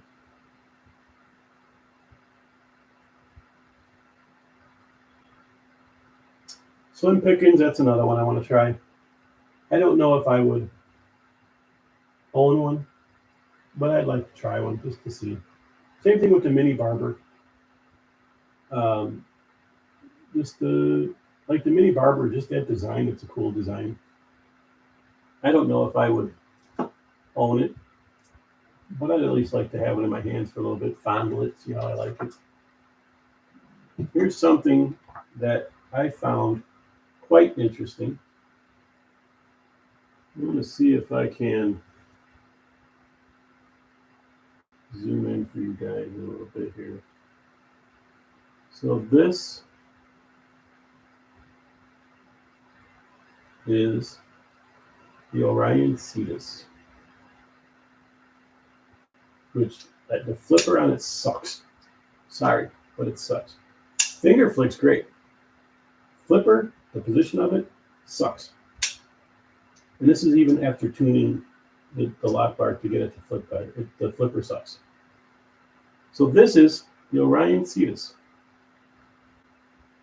Look at it. Look at it. Remember it. There's a magic trick about to happen. This is a buck. Highline, buck highline. Which is really nice. This was a whim buy. I saw it at Menards and thought, hey, what the hell? It's actually a pretty damn good knife and it's a great user. But I noticed something weird about it. And I'm going to tell you what I noticed weird about it. Let's start out with the milled in clip. It's milled in. Let's look at the Orion Cetus, and I'll even take the lanyard off the clip so you can see, if it focuses, the milled in clip. If you can see, same exact color backspacer. Same exact. Same kind of overall shape, almost. Look at it. Just look at it. Look at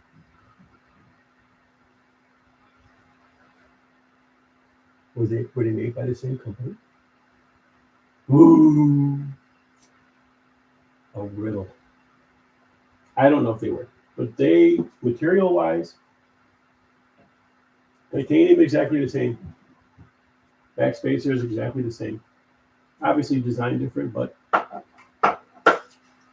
hardware, apart from being different color, is the same. Pivot size is the same. Bearings are the same. Who made them? They were both made by completely different manufacturers and just happened to come out looking the same, with the same materials, and the same bearings, and the same overall design. I don't know. Oh, the Cetus design, it's kind of dumb. You really can't, like, it's a great user because it's really not too curved. It's pretty straight.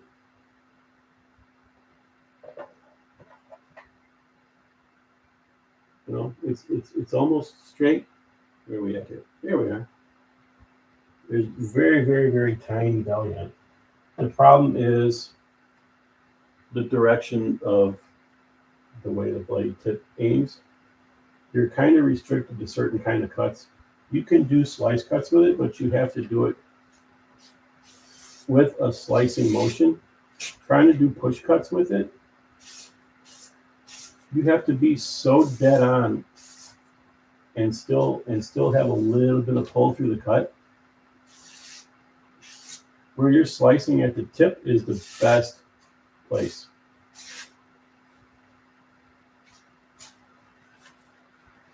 It's a great slicer after I put an edge on it.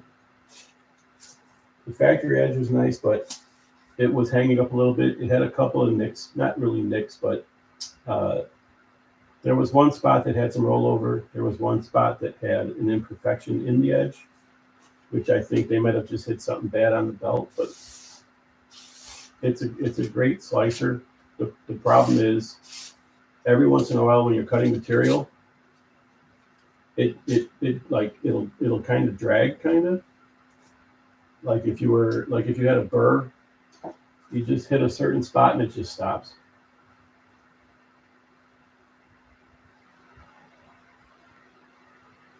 Yeah, the Anteater, that's a blade, more, not so much hawkbill-ish, but hawkbill-ish enough that I would expect it would do fantastic for a lot of what I would consider working cuts. Like if I was doing tough materials like carpet or something like that, where I would use a hawkbill blade, where I would use a carpet knife, I would use the Anteater. I would use the Cetus because the angle of it in your hand, it kind of leads towards that type of a cut, where you'll get more leverage into the cut, and you won't slice out of the cut. Same thing with the hawkbill, like a karambit style blade. The hawkbill blade, it's designed to dig in, not slip out. So stuff like that, depending on what you're cutting, and really that's why knives like that do the most damage, because it takes the least amount of force to do the most amount of penetration. The knife is designed to move in, not out. So knives like that versus a knife like the Ritual or something that has a curved blade, a lot of regular cuts you're going to slide out with that. Unless you're cutting a consistent direction, you're going to slide out of your cut. Straight blades like Wharncliffes and things like that, they don't slip out because it's a consistent cut. You can do that one direction cut and not have to worry about slipping out of material. But if you're doing anything where you have to draw it in towards you, or you're drawing it away from you, the curved blades, anything with a belly, it's going to slip out of the cut more than a straight blade or a hawkbill type of blade would do.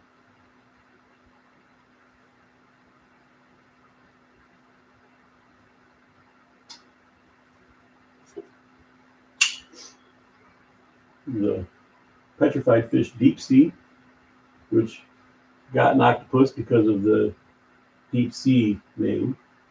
Nice knife. I wish it had a titanium clip, but I haven't found one that would fit it.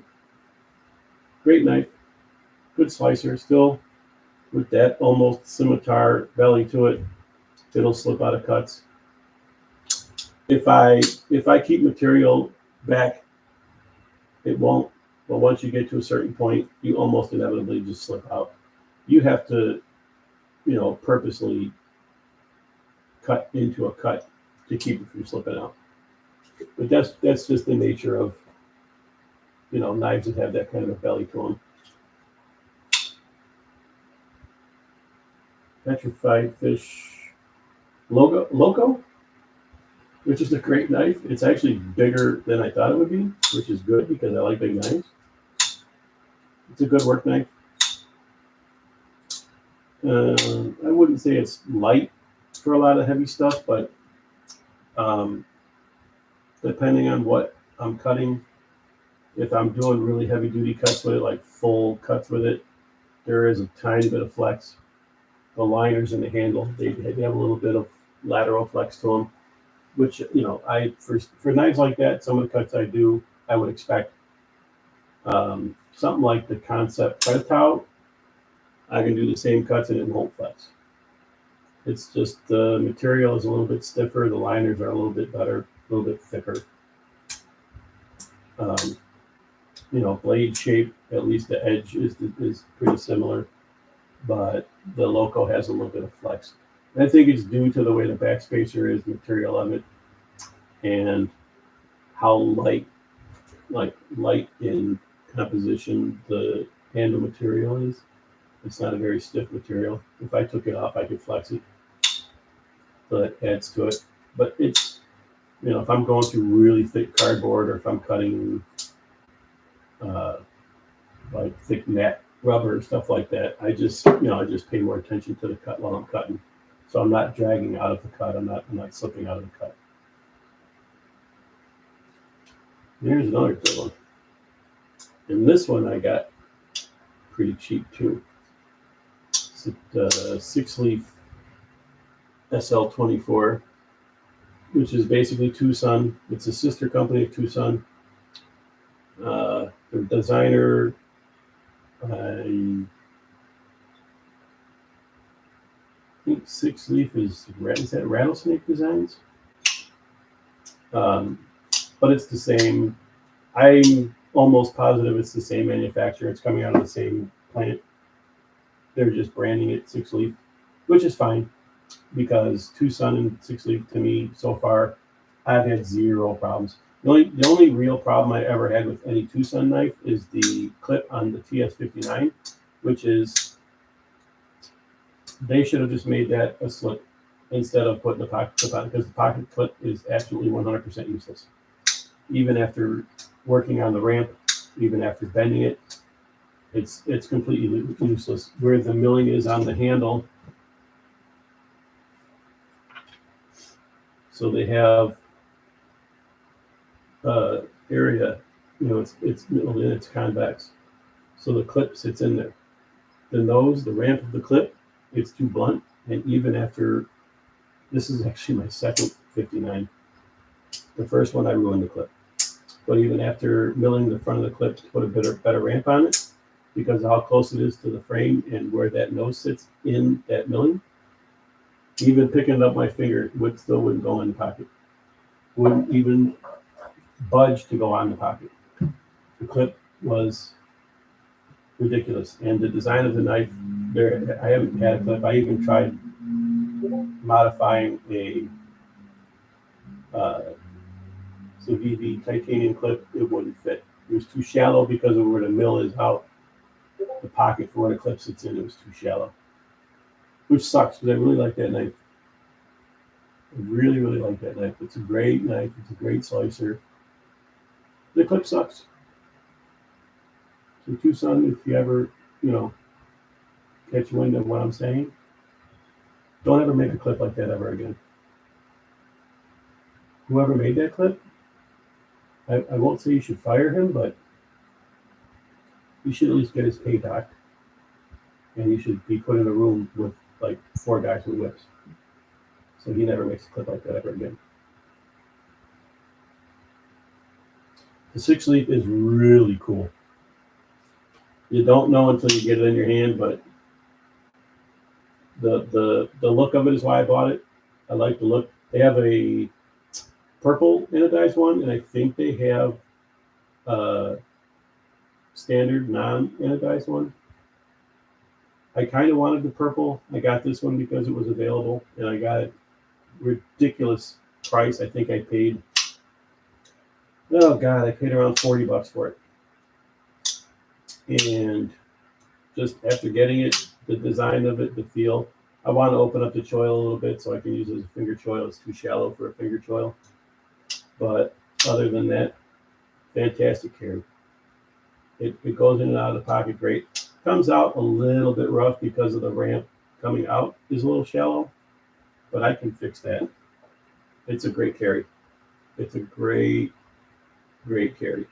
I wouldn't really go nuts heavy duty cutting with it. I've cut some rubber matting with it, 1/8-inch rubber matting. I've cut rubber, like garden hose, rubber hose. I've cut at least into like half cut rubber heavy duty tar and asphalt hose, which has steel core, but I was able to cut at least the rubber part of it, which is, fiber and rubber and whatnot, but never had a problem with it, never damaged the edge. I don't really know. I got so much stuff here. I don't know what to show you guys. I've got, I've got a bunch of cheap, like tuna fire, Amazon shit that I like. Rush Deer, Rush Deer, tuna fire, all them goofy brands. This one I like. I don't know why. I like the color. I like the action. It's a nice knife. I carry it. I use it. I haven't had any problems with it. Cheap as shit. Probably $25 or whatever. $24 on Amazon. I like it. Made by the same companies that make the clones. Probably, whatever manufacturer makes Ethan Grow and Gonzo and all of them. It's all the same company. Looking at the top, I got 3 different CRKT Colars. I've got all my Kubies, Petrified Fish, Boker, which pisses me off at this one because I love the knife. The clip screws were some of the tiniest screws I've ever seen in my life, and they stripped out. So now I have to take it apart and tap the holes bigger so I can put standard size hardware in there. Problem with that is the way that they milled the clip. I have to mill the hole in the clip and then drill the holes out bigger to fit the standard hardware. This one is the Lateralis steel handle. But this, at least as far as the blade design goes, is probably one of the best users for work. It's a great knife, got great action, cheap. I think I paid like $70 for it, something like that. I like it. It's a great knife.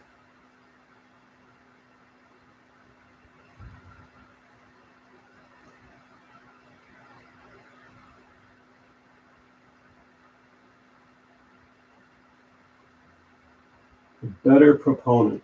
What's the better proponent?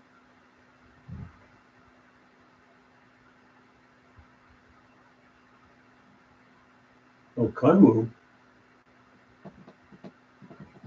I'll have to look that up. They've got another one coming out now. I don't remember what the name of it is, but it's all black. They've got it on their website, but they don't have a lot of info on it. And I really want to try. And I'm still waiting to have available funds to get the Django and Stonewash to go with the Padre and Stonewash. The knife is too perfect. The Padre is too perfect. And I can only think that the Django, everybody raves about all of Kunwu knives, so I can only expect that the Django would be just as perfect as the Padre. And that's, like I say, that they could make that thing $500 and I still would have bought it. It's a fantastic knife. I could never say enough good about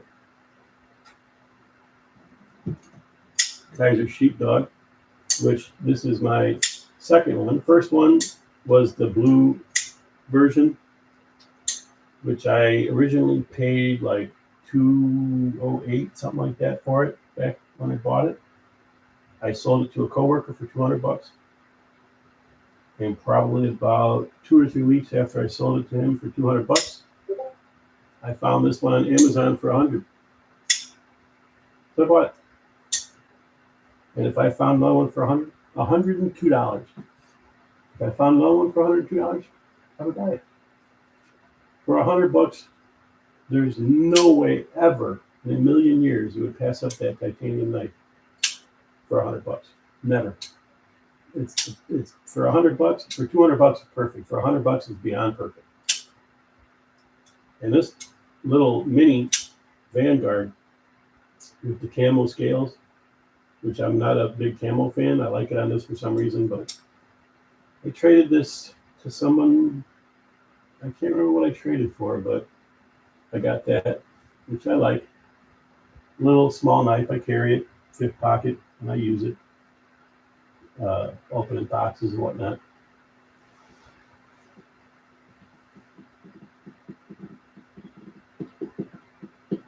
Oh, if I'm going to leave the house forever and I need 3 knives, I'm going to take probably, and to be honest, off the top of my head, and this is what tells me it's the knives I would carry: the Jaeger, the Padre, and the third one I'd have to put thought in. And the reasons why I would pick those. So this is the thing: if I pick a different knife every day to carry. Sometimes I have to force myself to pick a knife because, like the Kaiser Sheepdog, I would carry that every day. The Padre I would carry every day. The Jaeger I would carry every day.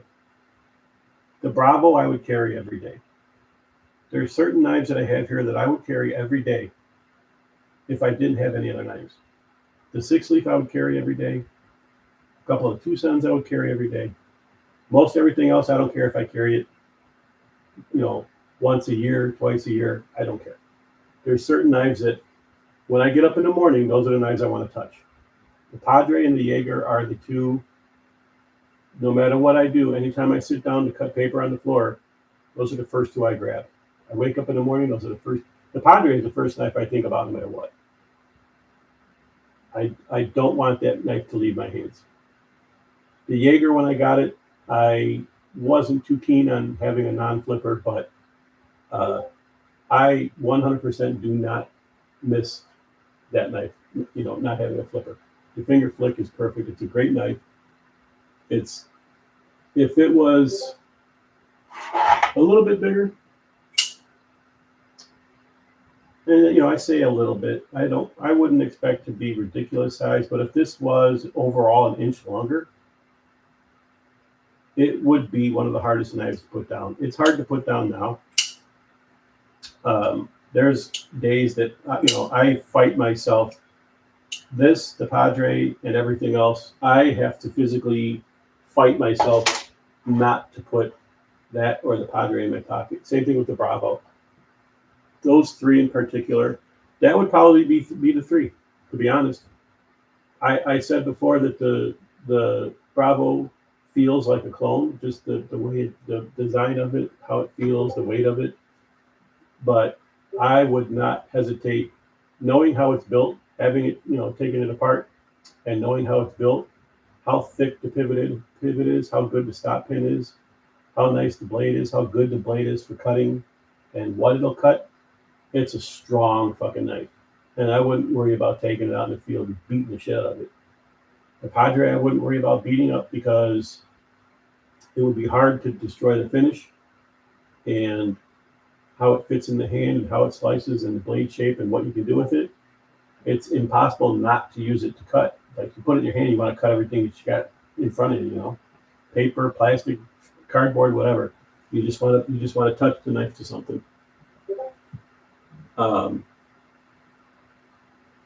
Those would probably be the three: the Padre, the Jaeger, and the Bravo. I would say other knives only because of usability. If I knew,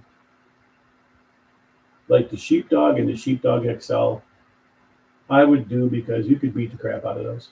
The Titanium Sheepdog, I could beat the crap out of that. I wouldn't worry at all about doing any damage to it. Same thing with the Sheepdog XL, and only because it's bigger. You'd be able to do more hacking jobs with it, things like that. And being a liner lock, if I had any thought that it would fail in the field, I would just do work on it to make the lockup pass over more. I would take a little bit of material off the tang of the blade so it would engage deeper. It doesn't fail. And I have spine whacked it. Unfortunately, I don't want to say, but I have spine whacked it, and it will not fail. And I hit it hard enough on my desk to put a dent in my desk, and it won't fail. There's a couple of Tucsons that I would use. The three. God, what's the number on this? 379. This I wouldn't worry about beating up. It's solid when it's open. It's solid. It's got a pretty decent sized pivot. It's got a good stop pin in it, internal stop pin. The only thing I would worry about something with an internal stop pin is just the track getting dirt in it and not allowing it to engage open all the way. But other than that, I wouldn't hesitate to use it in the field. And of course, like the proponent, that's just a fucking brick. My only worry to that would be because of how acute the tip is, you'd snap the tip. It's thick. I don't think you have to worry about it. It's thick, and it's thick all the way down to the point. The way that they did the grind, the primary grind, it's I really honestly, apart from maybe like the first quarter inch, I really don't think even if you tried, you'd have a heck of a time breaking that tip, unless you actually dug it in the material and just freaking hauled off and snapped it off. The knife itself, it's super solid build. You don't have to worry about it coming apart in your hands. The hardware without Loctite locks in tight. You have to crank it to get it to loosen up, and that's with no Loctite on it. The pivot never walks. Never walks. And the same thing with the Mini. But if that was, and that's the thing. Out in the field, I probably would only want that kind of acute tip for, and I wouldn't use it for field stripping, but I would do, if I had to do something detailed in flesh, that would be what I want to use, something with an acute tip, because it gives you a little bit more accuracy. God forbid you're out in any kind of, even if you're in the military, something like that, and you got to cut out a bullet or something like that. That's the kind of knife you want, where it's sharp as hell, and it's got a tip that's acute enough that you can use that sharpness and that acute tip to get detailed, so you're not opening a big wound.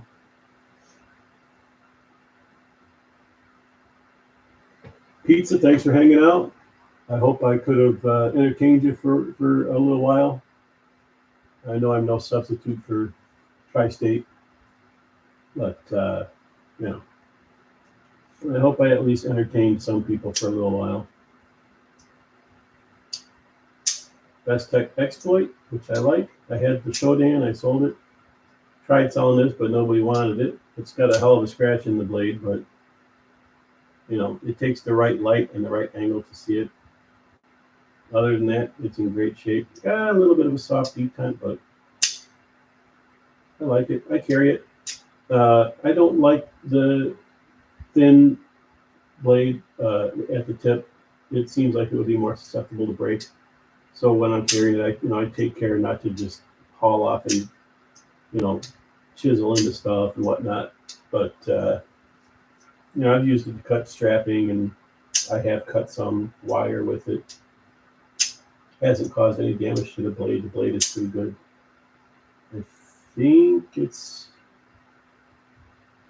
S30 or S35. I'll have to look it up. I can't see on there. I also get magnifying glass. Yeah, S35. Which I'm not, I don't give a shit if it's 420. I don't care what it is. Vanax, I don't care. Steel is steel. If you put the right edge on it, it's going to cut. As long as it's got the right heat treat, the metal itself not going to make a difference. Steel is steel, and your little feeble human brain won't know the difference. Any steel, you could take MagnaCut, Vanax, and 420, and put the right heat treat on it, and the right grind, and the right edge for that steel, you won't know the difference. You would never know the difference. I spent half my life sharpening anything with chipper blades, lawnmower blades, saw blades, chainsaw blades. I've retipped carbide circular saw blades. Steel is steel.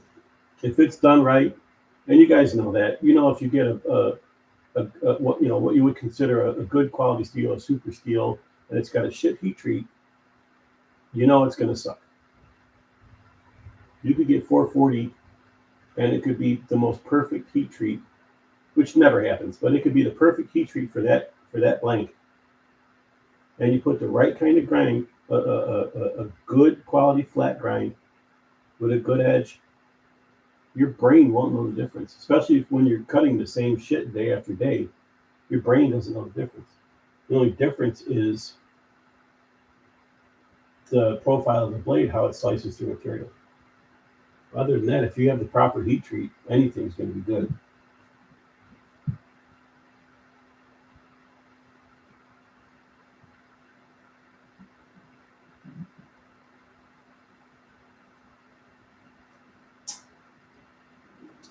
I don't know what else. Here at the apartment, I don't really have a lot of high quality stuff, a lot of high dollar stuff. I don't, I stuff like that I wouldn't use. A certain price point, like I had a Protect Brand years ago, and I used it, but it wasn't right for what for the stuff I do, so I wound up getting rid of it. I've had $2,000-3,000 customs that I used to take to work, and I would use them once or twice, but and it's not the price of it, it's just that they probably weren't the right type of knife for the type of work I do with knives. So they either go back in the safe or they get sold. It's just depends on the knife.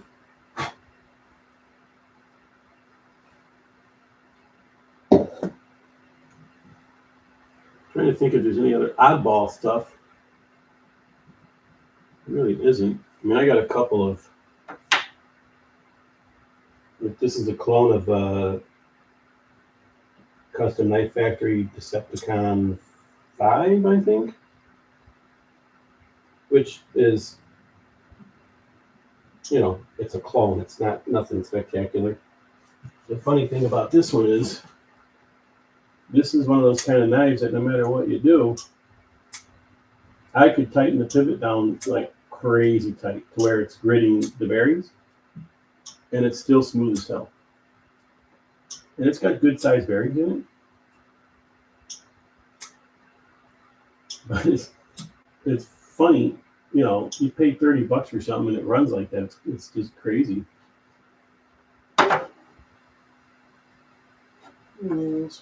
What else?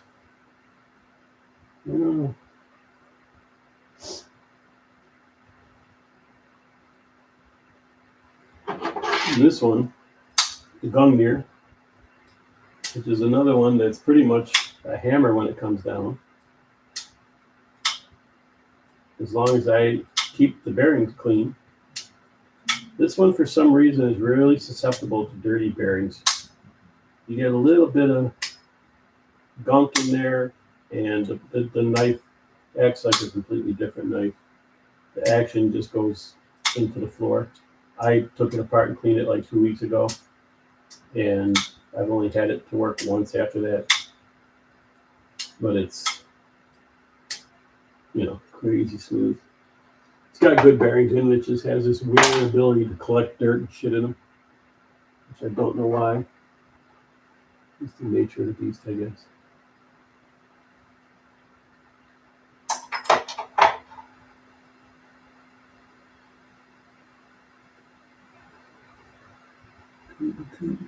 Well, the Max Ace Rock.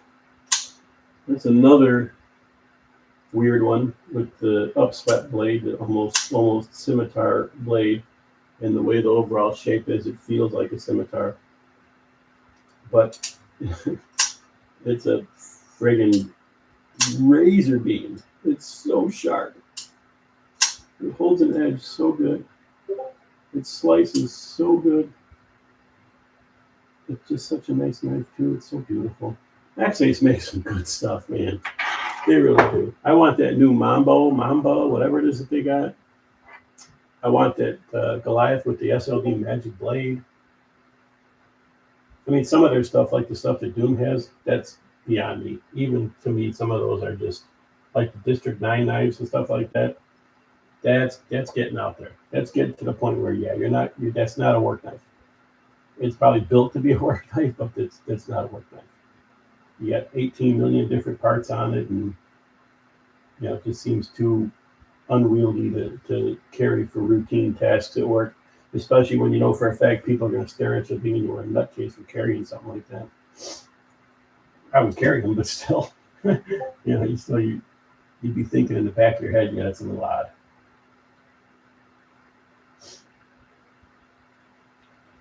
Yeah, I don't know what else to show you guys. You guys have probably seen 90% of this stuff in pictures soon, on Instagram or whatever anyway. So really not a lot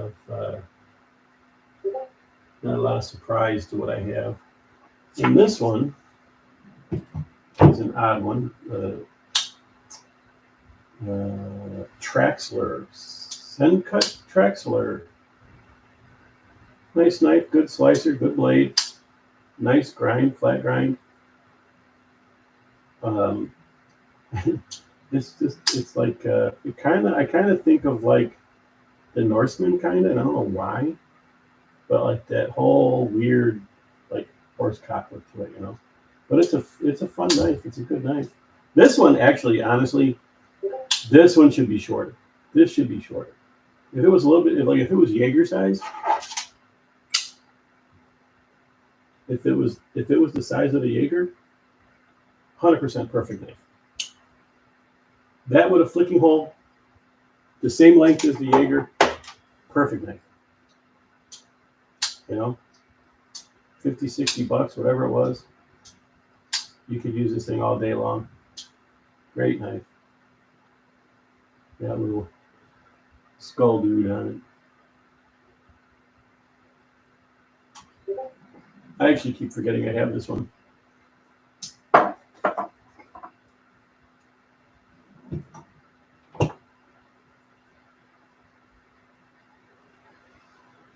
Well, I don't know, guys. What time is it? 12:47. I am going to say let's end. Unless you guys know what kind of knives I have and you want to see some in particular, I'm going to say I don't really have a lot that you guys probably haven't seen in pictures. I don't really have a lot of, you guys like the Padre, the Nips, the Clydesdale, the Bravo, things like that. You guys already know I have. You got, those are knives that you guys probably already have. Apart from the oddball, Cetivians and Free Tigers and stuff like that, and normal everyday stuff. There's not a lot of like some of these I'm impressed with, but they're all users. They're all this stuff I would consider standard daily stuff. Kaiser Roach, great knife, really great knife, fantastic knife. You can finger flick it if you hit it right. It works better with latex gloves on, and I keep my blades somewhat oiled. I have a cloth that always has a little bit of WD-40 on it. That way I keep the blades clean. I don't have to worry about anything rusting. This is not going to rust because it's got a coated blade, but still, it's an easier way to keep everything clean. So this one has the little, what my buddy calls the Bad Bunny, little baby devil looking dude. I love those. I probably got about 10 of those on these knives. There's two on the TS346, the two different versions. They got one on there. There's one on the Roach. There's one on the. Is there one on the Hokkaido? I don't remember. I probably got about 10 of them. There's one on the Mastiff. But, yeah, unfortunately, lanyards are another obsession. It actually started out, I just started making, I think the first thing I made was a bracelet, actually. And it was just something that I stumbled upon, Google search, what's good for ADD. doing shit with your hand type of thing, and came up across like Weavers of Eternity or Board Paracord or somebody like that, and say, hey, what the heck, I'll give it a shot. And once you make one or two bracelets and one or two keychains, it turns into about 100, and then the next thing you know, you're knee deep in doing lanyards. And actually, the lanyards for me, they're extremely functional, especially with knives that sit low in the pocket, deep carry clips and stuff. When I'm working and my hands are, I got latex gloves on and my hands are greasy and whatnot, the lanyards make it so much easier to get the knife out of the pocket.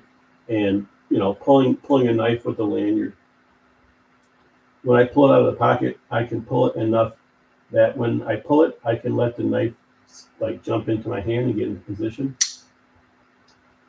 So it's a lot easier to take knives out. Especially if I got one hand occupied, I can't grab my pant pocket and reach in and grab the knife with the other hand. It's got to be one-handed. But so a lot of them, they actually do serve a purpose. The beads obviously is decoration, but and the different colors, like everything would be all black paracord, but you get to the point where you need a little bit of variety. Like this one, the different color and the way the weave is and everything with the little dingle balls on it, but it's another thing to be past the time.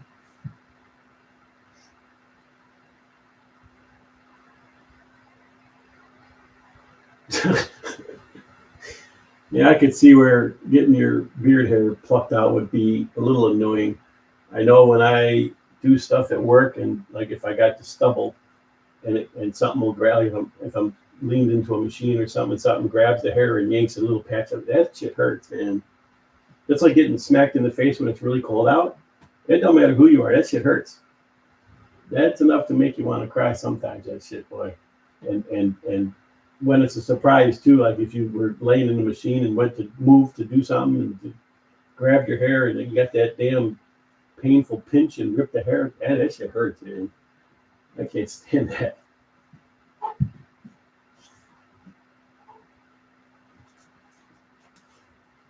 Uh-oh.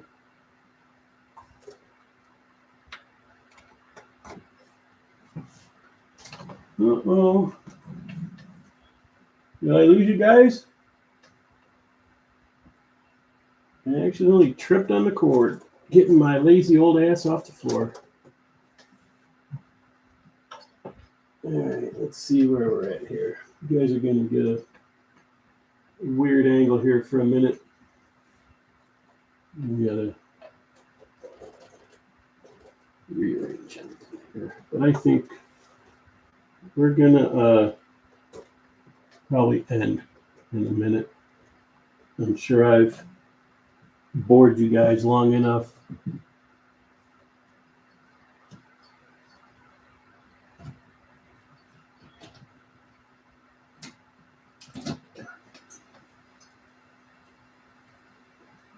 Sorry about the wobbling. I got to get untangled here.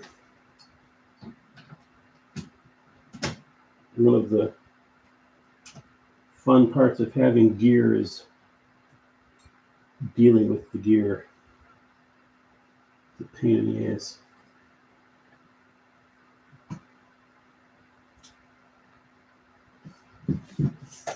But it's also good to have gear because then you can do stuff like this and hang out with people and have fun and do all kinds of weird stuff. Put hats on so you don't look like morons with your bald heads. Woo! Oh God, now I'm in trouble. Tri-State caught me. I'm in trouble now. Get back on the airplane. Don't. There's nothing going on here. Don't pay attention. Nothing to see here. We're not doing nothing, honest. And it's not me. It's my evil twin. Oh no, wait, I'm the evil twin. I don't know. I don't think you can get any more evil twin than me. So, I say let's quit. I'm not planning on making this a routine thing. I don't have a lot of, good things to talk about. Most of the stuff I have to say, I say on the Discord and drive you guys nuts with that. I think that's plenty good. So, hey, I was awesome. I had a good time. I hope you guys at least had somewhat of a good time. I wouldn't mind doing it again if Tri-State ever, bails on us because he's a jerk. Don't tell him I said that. He's a jerk. He's a jerk. He's a jerk. Jerk. I did. Shh. Don't tell him. Maybe he's not listening. He's a jerk. He better bring some freaking damn good videos from that show. That's all I gotta say. Abandon us like this in our time of need.